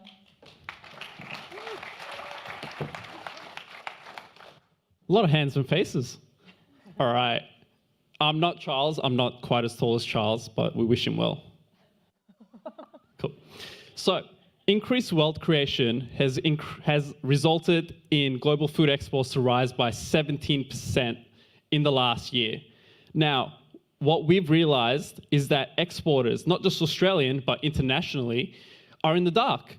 They lack access to organized market insights, they lack access to detailed competitor data, and they simply don't have the export expertise. Enter the Export Connect portal. We've developed an all-in-one platform that provides these exporters, Australian suppliers, Australian manufacturers, with market insights, trade and category data, competitor data, a video library, as well as resources and tools they need to export their products successfully to a global market. From a market insights perspective, we provide them with detailed channel information, key consumer trends, demographic and economic data. From a category perspective, they'll be able to, within just 2 weeks, of registering for the platform get access to key, detailed insights pertaining to their food and beverage category, whether that be fruit and veg, whether it be milk, or anything else. At the same time, we'll be able to provide them with detailed category data that highlights whether or not their category, let's say milk, is growing, whether it's stagnant, or whether there is export market potential across any market that they want globally. At the same time, in that same period, we can provide them with detailed competitor data. So they'll be able to essentially identify on any given market who their key competitors are. What are they selling for? Where are they selling for? What are their key claims? What is their pack size? And are they running any promotions within any specific outlets? Directly and very easy. Now, trade data is very important because for our clients, they may not necessarily have the tools or the expertise to identify the correct market for them. Our trade data process essentially identifies where Australia is exporting products within their category and where, if they so wish, in terms of the markets that they target, are products being imported from, if that makes sense. Now, we've also curated expertise and resources on our platform that helps them across that export journey from beginning all the way to the end. We've got an export video library as well that highlights masterclasses as well as market-specific insights, where we've brought in expert buyers from many different markets, from Hong Kong, Singapore, the Middle East, all the way to Europe. Now, we feel that we're better than our competitors. Now, we've done detailed research into all of our competitors, the likes of Euromonitor, PwC, MarketLine. And what we found was that these guys are extremely expensive. And it's not that easy to work with them, especially if you're a small food and beverage exporter that's just looking to dip your toes into the game. Additionally, these guys are not tailored to specific client needs. What we do is we have pure focus on every given company, focusing on their product line. Our market insights, our competitor data is curated exactly for their products. It's not general information, it's specific. Now, what would that matter to these businesses? Well, by using our platform, they get to save time, they get to save money, they get direct access to over 50 years of expertise in our team, and they get to stay current with trends, competitors, insights, and more. Don't take our word for it, just talk to our clients. Now, affordability is key. Our annual membership is $299, and subscriptions are $190 each, with $220 for an advisory session. Our partners include a range of stakeholders, and they act as multipliers. And to date, we have sold over 200 memberships and 170 subscriptions. We know it's profitable. We've white labeled it, and we have a target of a global market. If we were to sell 10,000 memberships and an average spend of $679, we'd make a revenue of $7 million. At 35% profit margin, that equals to $2.3 million of profit. And essentially, we're at the pre-MVP stage. We're looking to go global in the next 12 months. And what we ask is essentially some funding to bring in another software engineer. Thank you.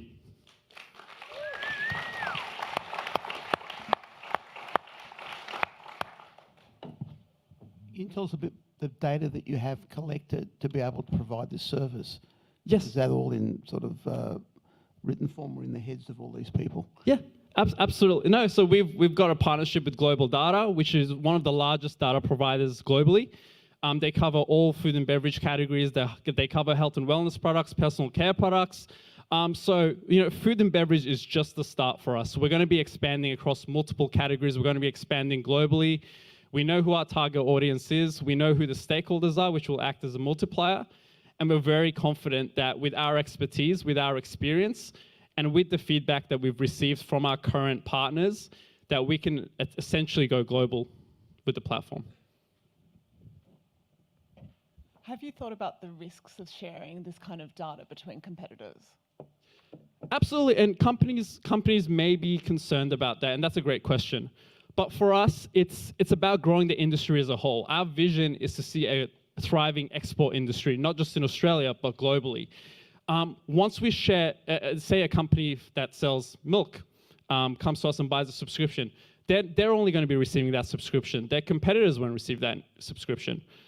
So, take advantage of our platform and take advantage of the opportunity. Wonderful. Well done, John. Well, hey, Emma, that was wild. 10 4-minute pitches. Yes. 10 60-second pitches. Yes. I tell you what, I don't want to be one of these 10 judges. Well, these 10 judges are actually vamoosing out of here because they've got to make a decision about who wins. We're going to find out in minutes. Literally minutes.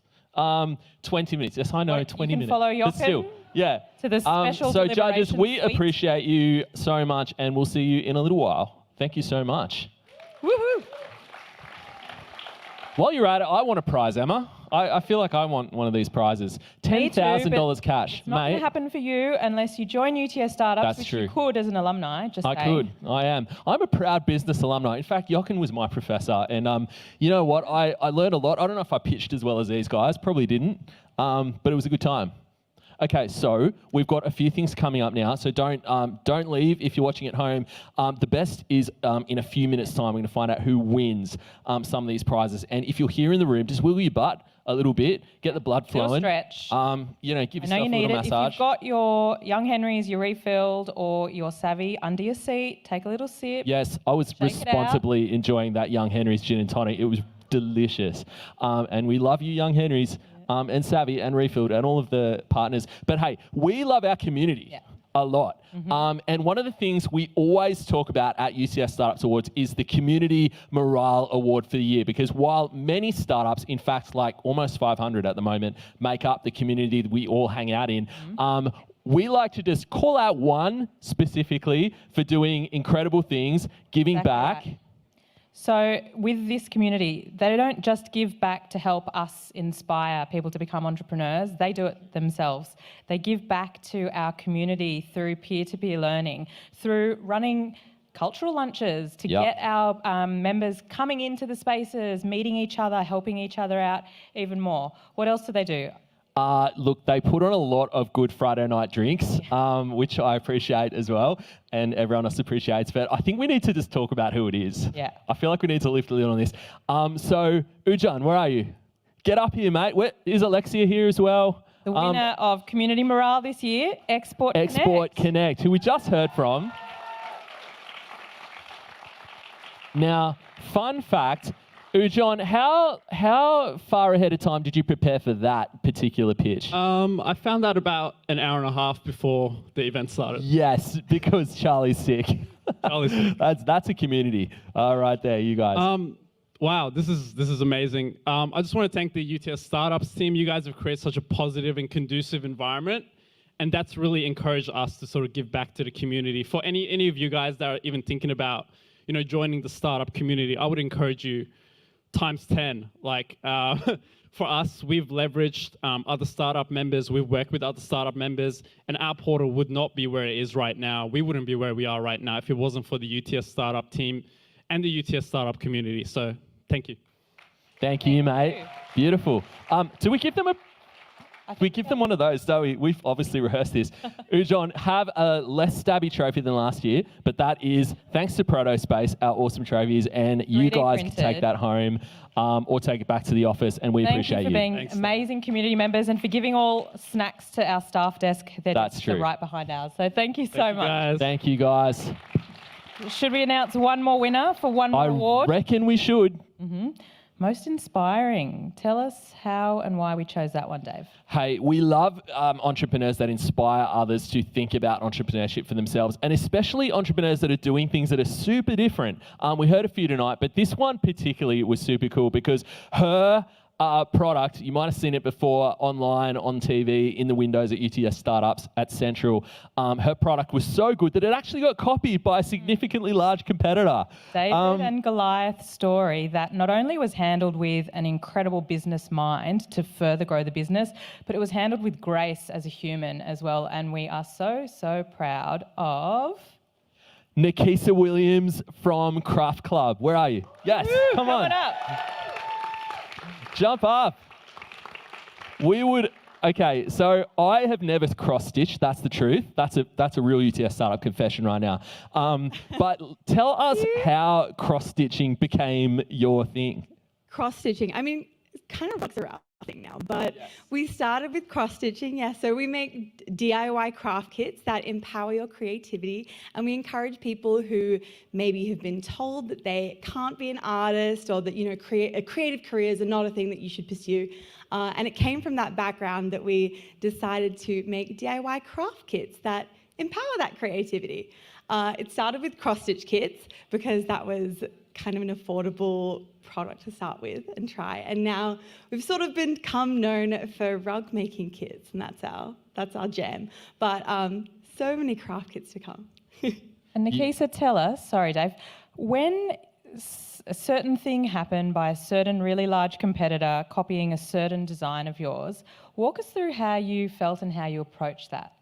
That was a crazy experience that I can't talk too much about, but I mean, it was wild. I think the most incredible thing was the community that we'd built already. At the time, I didn't realize that we had such a strong community that would really speak up for us and, you know, lift our voice up and speak for the small businesses and the startups about what was the ethical thing to do. And yeah, that was the biggest takeaway from it, I think. It was a pretty wild ride, but yeah. Thanks for teaching us how to do it with grace, with brains, and inspiring us to be creative. Thank you so much. Thank you, Nikisa. Hey, if you want to find out more about Craft Club Co., just Google it, you'll find it. But Murray, we're going to get you up. I'd also love it if we could close that door, because I can hear everything that's going on out there, which means everyone else can too. Thank you. Murray, what do we got? Fearless leader. Thanks very much. Okay. I love when the judges disappeared, and it felt like about a quarter of the room disappeared as well. And then 5 minutes later, everyone came back with a savvy beverage. Awesome young Henrys and is enjoying themselves. So thank you very much for coming back. Firstly, so we've got the judges working away hard out the back. And a couple of people are going to win some awards and decent piles of cash as well. I think we need a practice round of applause for those people to make sure we give them appropriate support when they come back.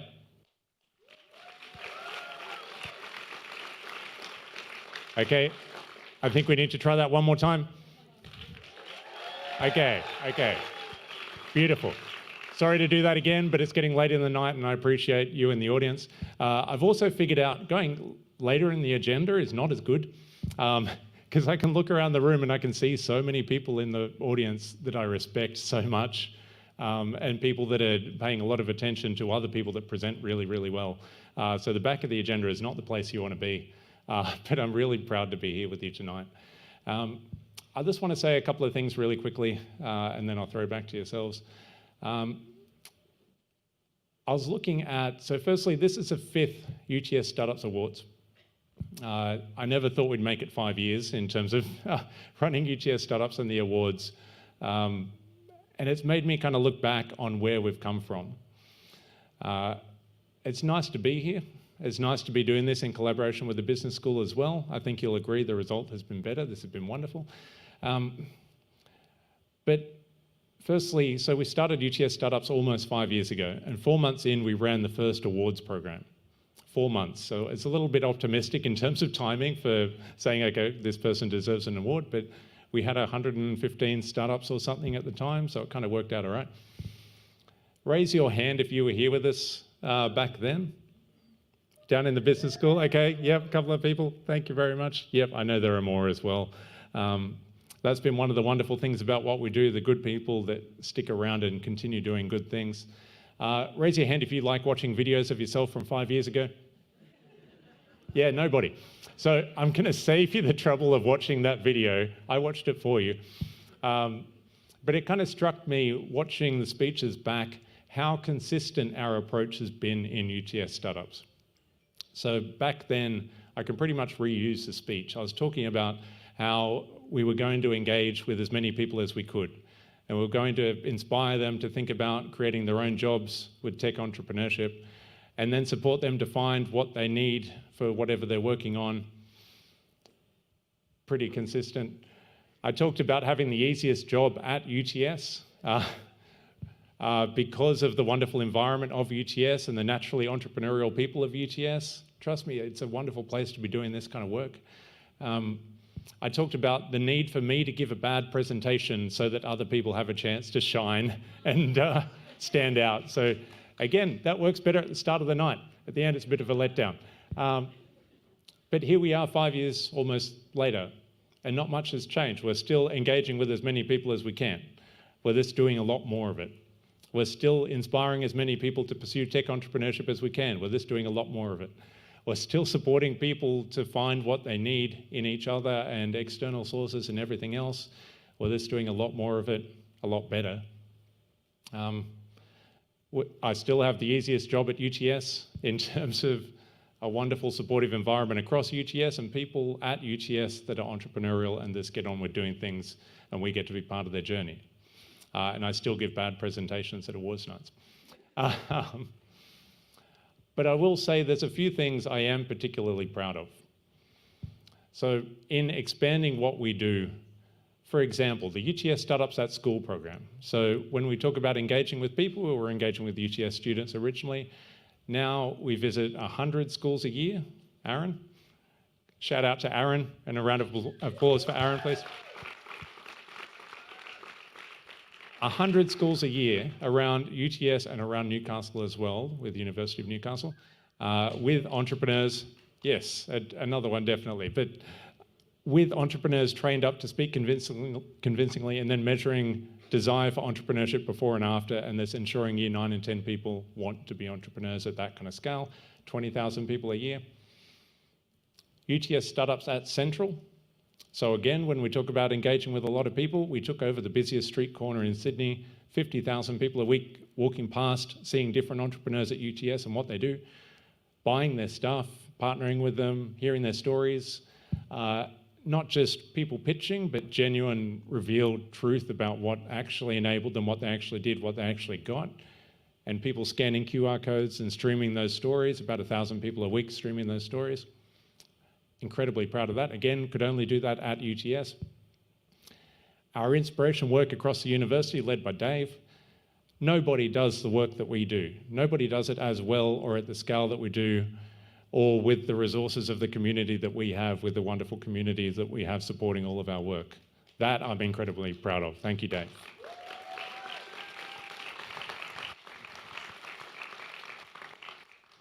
Raise your hand if you've been in a workshop with Dave. Whoa, okay. I think that's saturation, but it's a testament to your work, Dave. And the support that we have, I think we have gotten so good at figuring out all of the ecosystem around Sydney, around UTS, and connecting people well to what they need. But also, I think our community has gotten so good as well. And I think that's the secret weapon in what we do. At the start, when there were this 4 months of bringing people in, it was whoever we could find and, okay, you'll do, come on in. But now people have started and then grown over those 4 years, and you've seen a lot of them tonight. Incredible entrepreneurs like Angus, that was already incredible when he came in, but has increasingly become, when you think you can't get more impressive, you get more impressive. And you don't leave, you keep giving back and speaking to high schools and to people around UTS and supporting less experienced entrepreneurs so the next generation get their shot as well. That I'm proud of as well. I'm proud of the UTS Startups team as a whole. I've never worked with such good people as I do at UTS. It's like every single person is incredible, and I'm just grateful to be able to work with you all. What else? I think how much time do we have left, judges? 5, okay. I'll wrap up, but you guys can come back out. I'll say a few quick thanks. I know a few people are in the audience. Sam Horden, thank you very much for your support in making our schools program possible and your guidance in the programming that we have. You've been incredible in getting that off the ground and allowing it to now expand to what it is today. I can't see up the back, but I believe you're up there somewhere. Thank you very much, Sam. Also, AJ Bardia, I know you're watching at home. Thank you very much for your support as well for the same programming. City of Sydney, I know Anitra is in the audience and a few other people as well. You've been wonderful to work with, a wonderful supporter. How good is Sydney? Pretty good. Woo! Yeah. There is no council in Australia doing better work than City of Sydney. It's a wonderful place. Round of applause, please. The ICC, no better venue in Australia. They're wonderful to work with as well. New South Wales Government as a whole. Michelle Long, I believe you're here somewhere as well. Thank you very much. A round of applause for New South Wales. And that's pretty much it. I'll just end by thanking the community as the most important people to thank. Thank you for turning up, doing the amazing things that you do for yourselves, and then inspiring other people to do amazing things, and then supporting other people to do amazing things as well. Nothing we do would be possible without yourselves. So thank you very much, and thank you very much for joining. Beautiful. Thanks, Murray. Now, is it okay with you and okay with everyone if we do something fun that we did in 2020, Dave? But yes. Should we repeat something fun? Yes. 'Cause I personally want a snapshot of this, so why don't we just take a selfie? Yes. I love selfies, Emma. Where is Mustafa from Hazen, one of our other incredible startups who's doing the videography and photography here tonight? We'll get you to jump up on stage, and mate. If everyone can do something, be fun. Yeah, standing up, I reckon. Yeah, stand up. Yeah, why don't you all stand up? We're going to have, here you are, mate. Okay, we're going to have the judges in here in a second, but just before they do, I reckon we all need to get photographic evidence of how good it was to be here. So everyone jump up We'll on your jump feet. down with you guys. Yep. And I reckon a few of the startups team that are dwelling over there, if you can kind of stand in front of the table to make it look less weird that they're not here, that'd be good. Or we could sort of Photoshop them in, I guess, couldn't we? Because it's 2022. But okay, who's never done a survey before? No one? Cool, you all know what to do. We are going to get Mustafa. Are you up here or what's going on? Okay, perfect. Clearly we planned this. Yeah, should we jump down so we're not the giant head in the photo? Okay. Sorry. We're getting a wide lens. Give us 2 seconds. Okay. Introduce do a yourself to your lo-fi. neighbour. Linda, do you want to come up and do one of our social media selfies just on a phone? How does that sound? Go, Linda. Would you just... We go with the flow here at UTS Startups. You can use my phone if you'd like. No, we've got it. Thanks, Linda. All right, let's practice. 1, 2, 3, selfie. Oh, come on, guys. Hands in the air. We can do better. It was great, but we can do better. Good start, guys. Good start. Are you going to count us in or should... Hang on. All right. 3, 2, 1. Woohoo!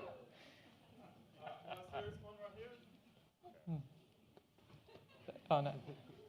Say UTS Startups. UTS Startups.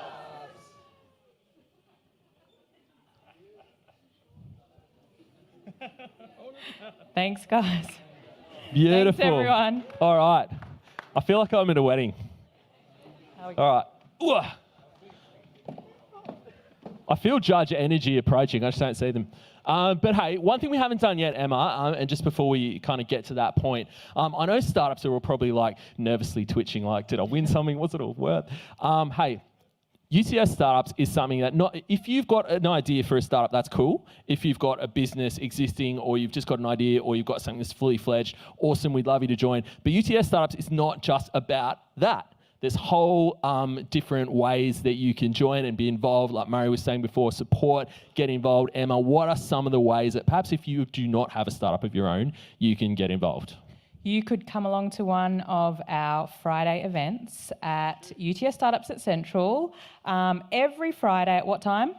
3:30. Yep. 3:30. So UTS Startups Confessions. So you can hear from one of our startups. There's a new one every week. Maybe see, sample, interact with their product, hear about their service. And then afterwards we have some Friday wind-up drinks where you can meet some startups and maybe join one of them.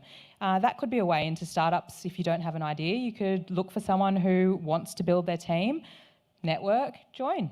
Absolutely. If anyone here works at a school or maybe you've got a kid at school, someone in your family at a high school, particularly year 9 and 10 at school, we are working on, as Murray mentioned, our UTS Startups at School program, which is super cool to be involved with. Aaron, my good mate over here, who's been showing you where to sit, he is one of the best people ever to work with, but also runs our school program. And so you get to go to schools, talk to students about entrepreneurship, but you also get to bring our founders along with you who kind of inspire other people with their stories. So that is something that we do. So if that's you, you're probably on or under your seat, have a little flyer telling you all about UTS Startups at school as well.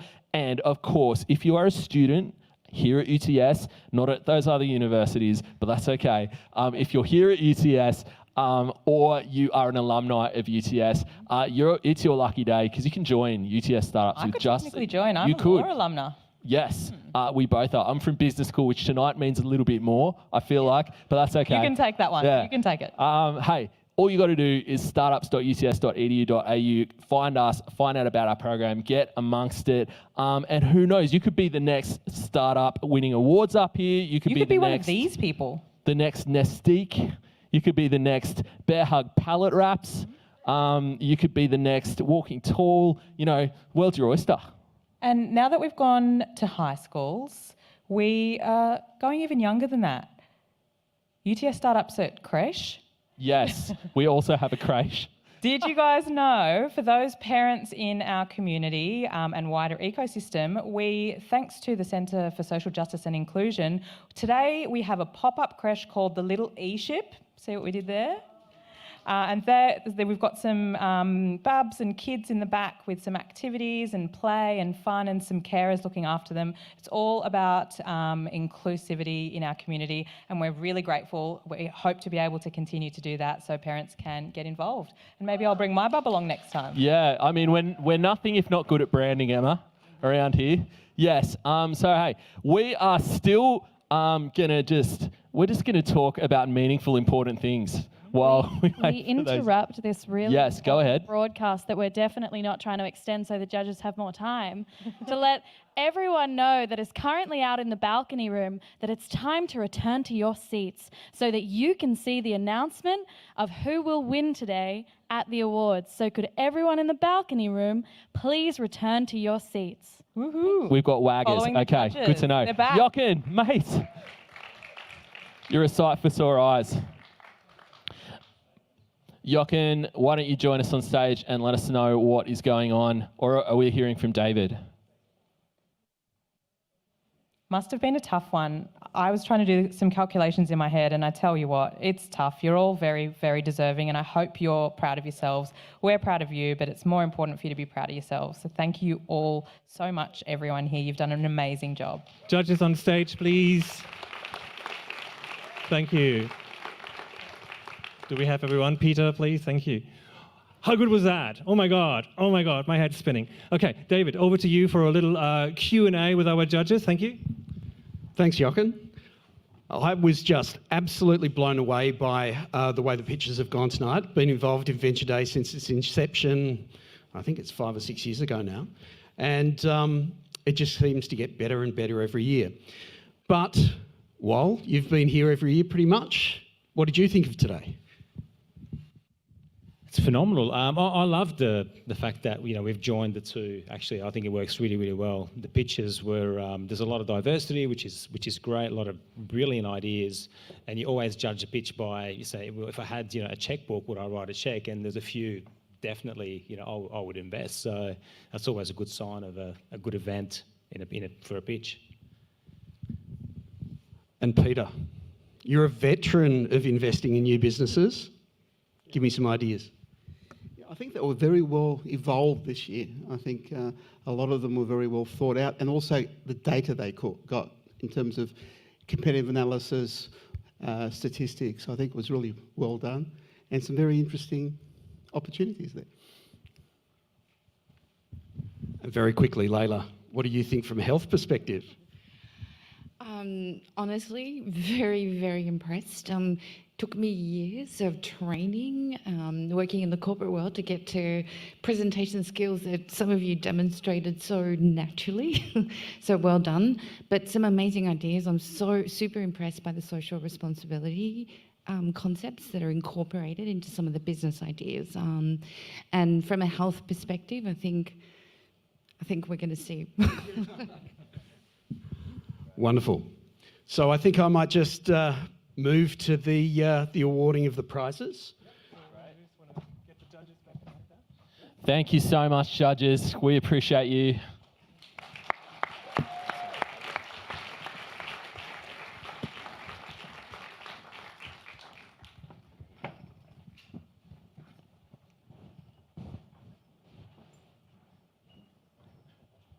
with such wonderful pitches. It's always a real difficulty for the judges to come up with ways of separating the sort of high quality ideas, but we've done our best and here are the outcomes.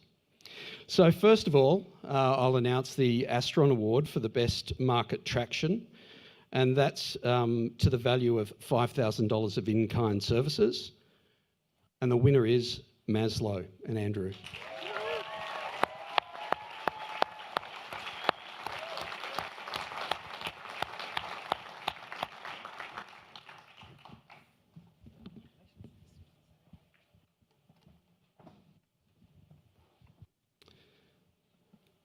The next award is the Gilbert and Tobin UTS Venture Day Prize, and the value is $5,000 of in-kind IP services. And the winner is Salvage.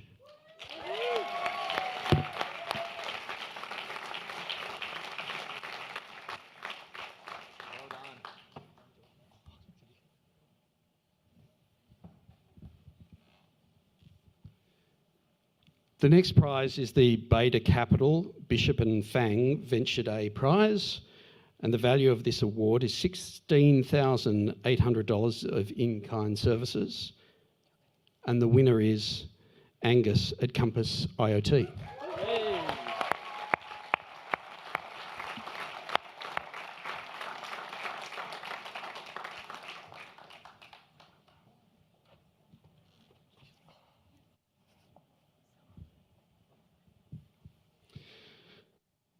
The next prize is the UTS Startups Idea Stage Startup of the Year Award, and that's $1,000 in cash plus $1,000 of in-kind services provided by GLMR Law, plus $5,000 of in-kind services by Astron. And the winner of that prize is James at builder.ninja.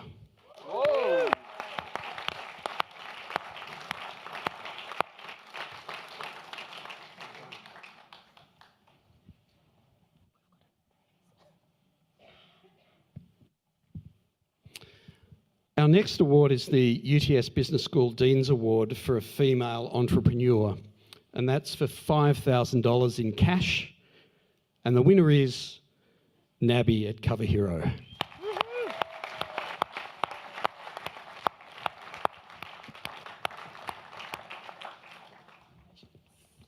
Awesome.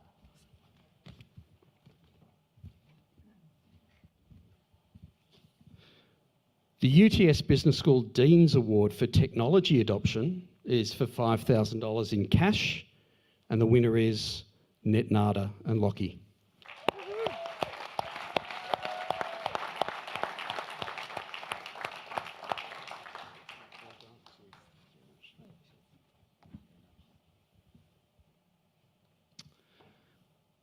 The UTS Business School Dean's Award for Social Justice Venture, which is $5,000 in cash, and the winner is Refilled Ryan.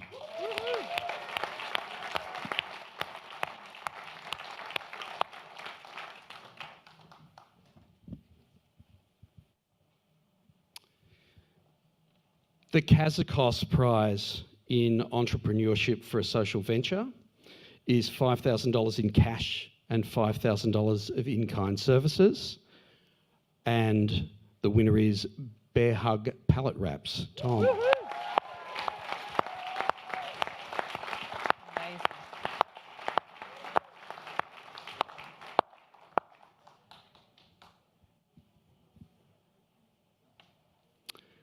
The next prize is again a Kazakos Prize.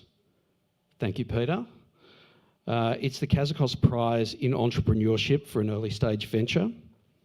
It's $5,000 in cash and $5,000 of in-kind services. And the winner is Walking Tall, Liberty. Oh.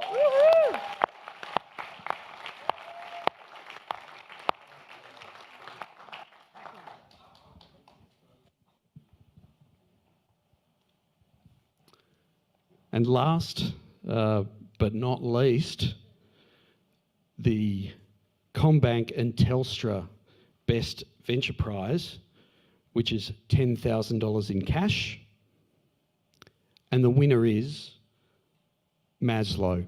Andrew.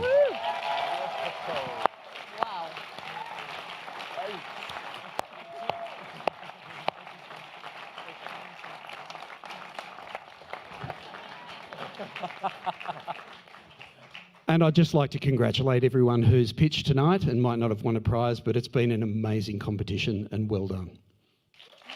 Thank you, David Langford.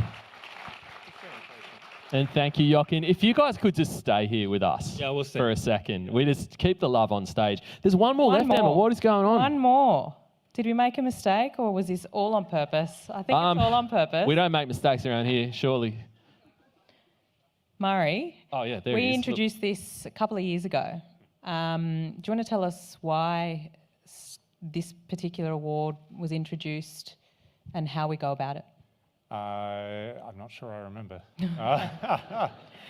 You can do the honours, yeah, sure. So this was recognition of an all-rounder, a startup that has demonstrated traction, is actively working on their startup and making progress, because that's really important, no matter how small or big that step is. Constant progress, work, effort, momentum. And it's also someone who has really contributed back to our startups community at UTS Startups. So, and they've also got to be an all-round good human. We like good humans in our community. It's almost like Person of the Year. And I think this person in particular deserves Person of the Year as well. Sure. But continue. You can announce the winner. So this is UTS Startup of the Year for 2022. Prize is $5,000 cash.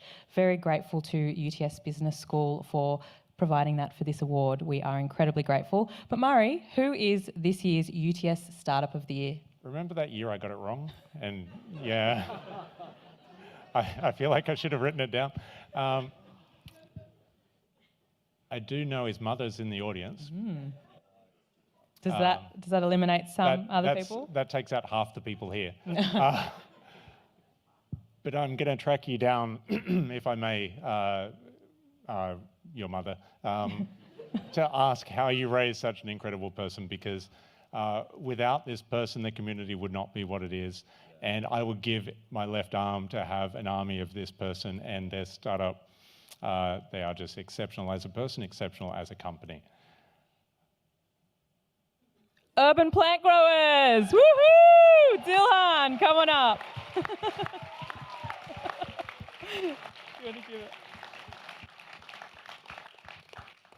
Congratulations, Dilhan. We are so proud of you. Do you want to just share a little bit about your incredible journey, not from start to finish, but just maybe the last couple of years or even this year?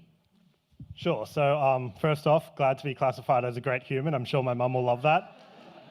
Urban Plant Growers, it's been a long time. It's been 4 years since we started the company. And I still remember the very first days when we came to UTS Startups and our very first employees started working in the hot desks. I think it's a long way since then, now having a warehouse in Marrickville and having an awesome team of 7 people over there. Give us a shout out. We sell easy to use consumer hydroponic goods that help people grow their own indoor plants, herbs and leafy greens in the comfort of their own home. And we've had some awesome traction so far with that. Do you want to tell us a little bit about that traction? Where can we find you? How do we get our hands on one of your incredible products? Sure. So we're in David Jones, Flower Power, Costco, Harvey Norman, and Eden Gardens. We're also online. So if you go to urbanplantgrowers.com, you can find us there. At the moment, we're doing an equity crowdfund. So we're trying to raise $1 million. And so far, we're on $720,000 with 7 days to go. So if you want to find out more about that, you can head to equitize.com and then look for Urban Plant Growers and find out a bit about that. Thanks, Dilhan. We're really proud of you. Join this lineup of incredible people. Dave, sad to see the end to this year's... Oh, it's the beginning of the party, though. Oh, it is. Yeah. Yes, exciting. But before we do that, we've got to say a massive, massive thank you to you guys for being part of the journey here. Thank you to everyone who's helped put tonight on. Leah and the team up in the sound desk, the whole UTS Startups team, Nicola, Lourdes, Rob, Aaron, Alinda, Crispy, you, me, Murray, all of them, Blue, wherever you are. Hey, we are going to have a whole bunch of fun next door in the balcony room, so please stick with us. It's going to be good. And what else have I got to say? thanking our incredible mentors who Yes. further support our startups. Yes. We really appreciate you and the wider ecosystem. So thank you to those of you at home. Joe those of you Jacobs, in the Tom audience. Bass, We love people you. everywhere. We appreciate you. We appreciate you. Thank you so much. Thank you so much. And That's hey, it for this year. that's the end of tonight. We'll see you in a year for another See you Startups next Awards. year. Thanks so much. Yeah.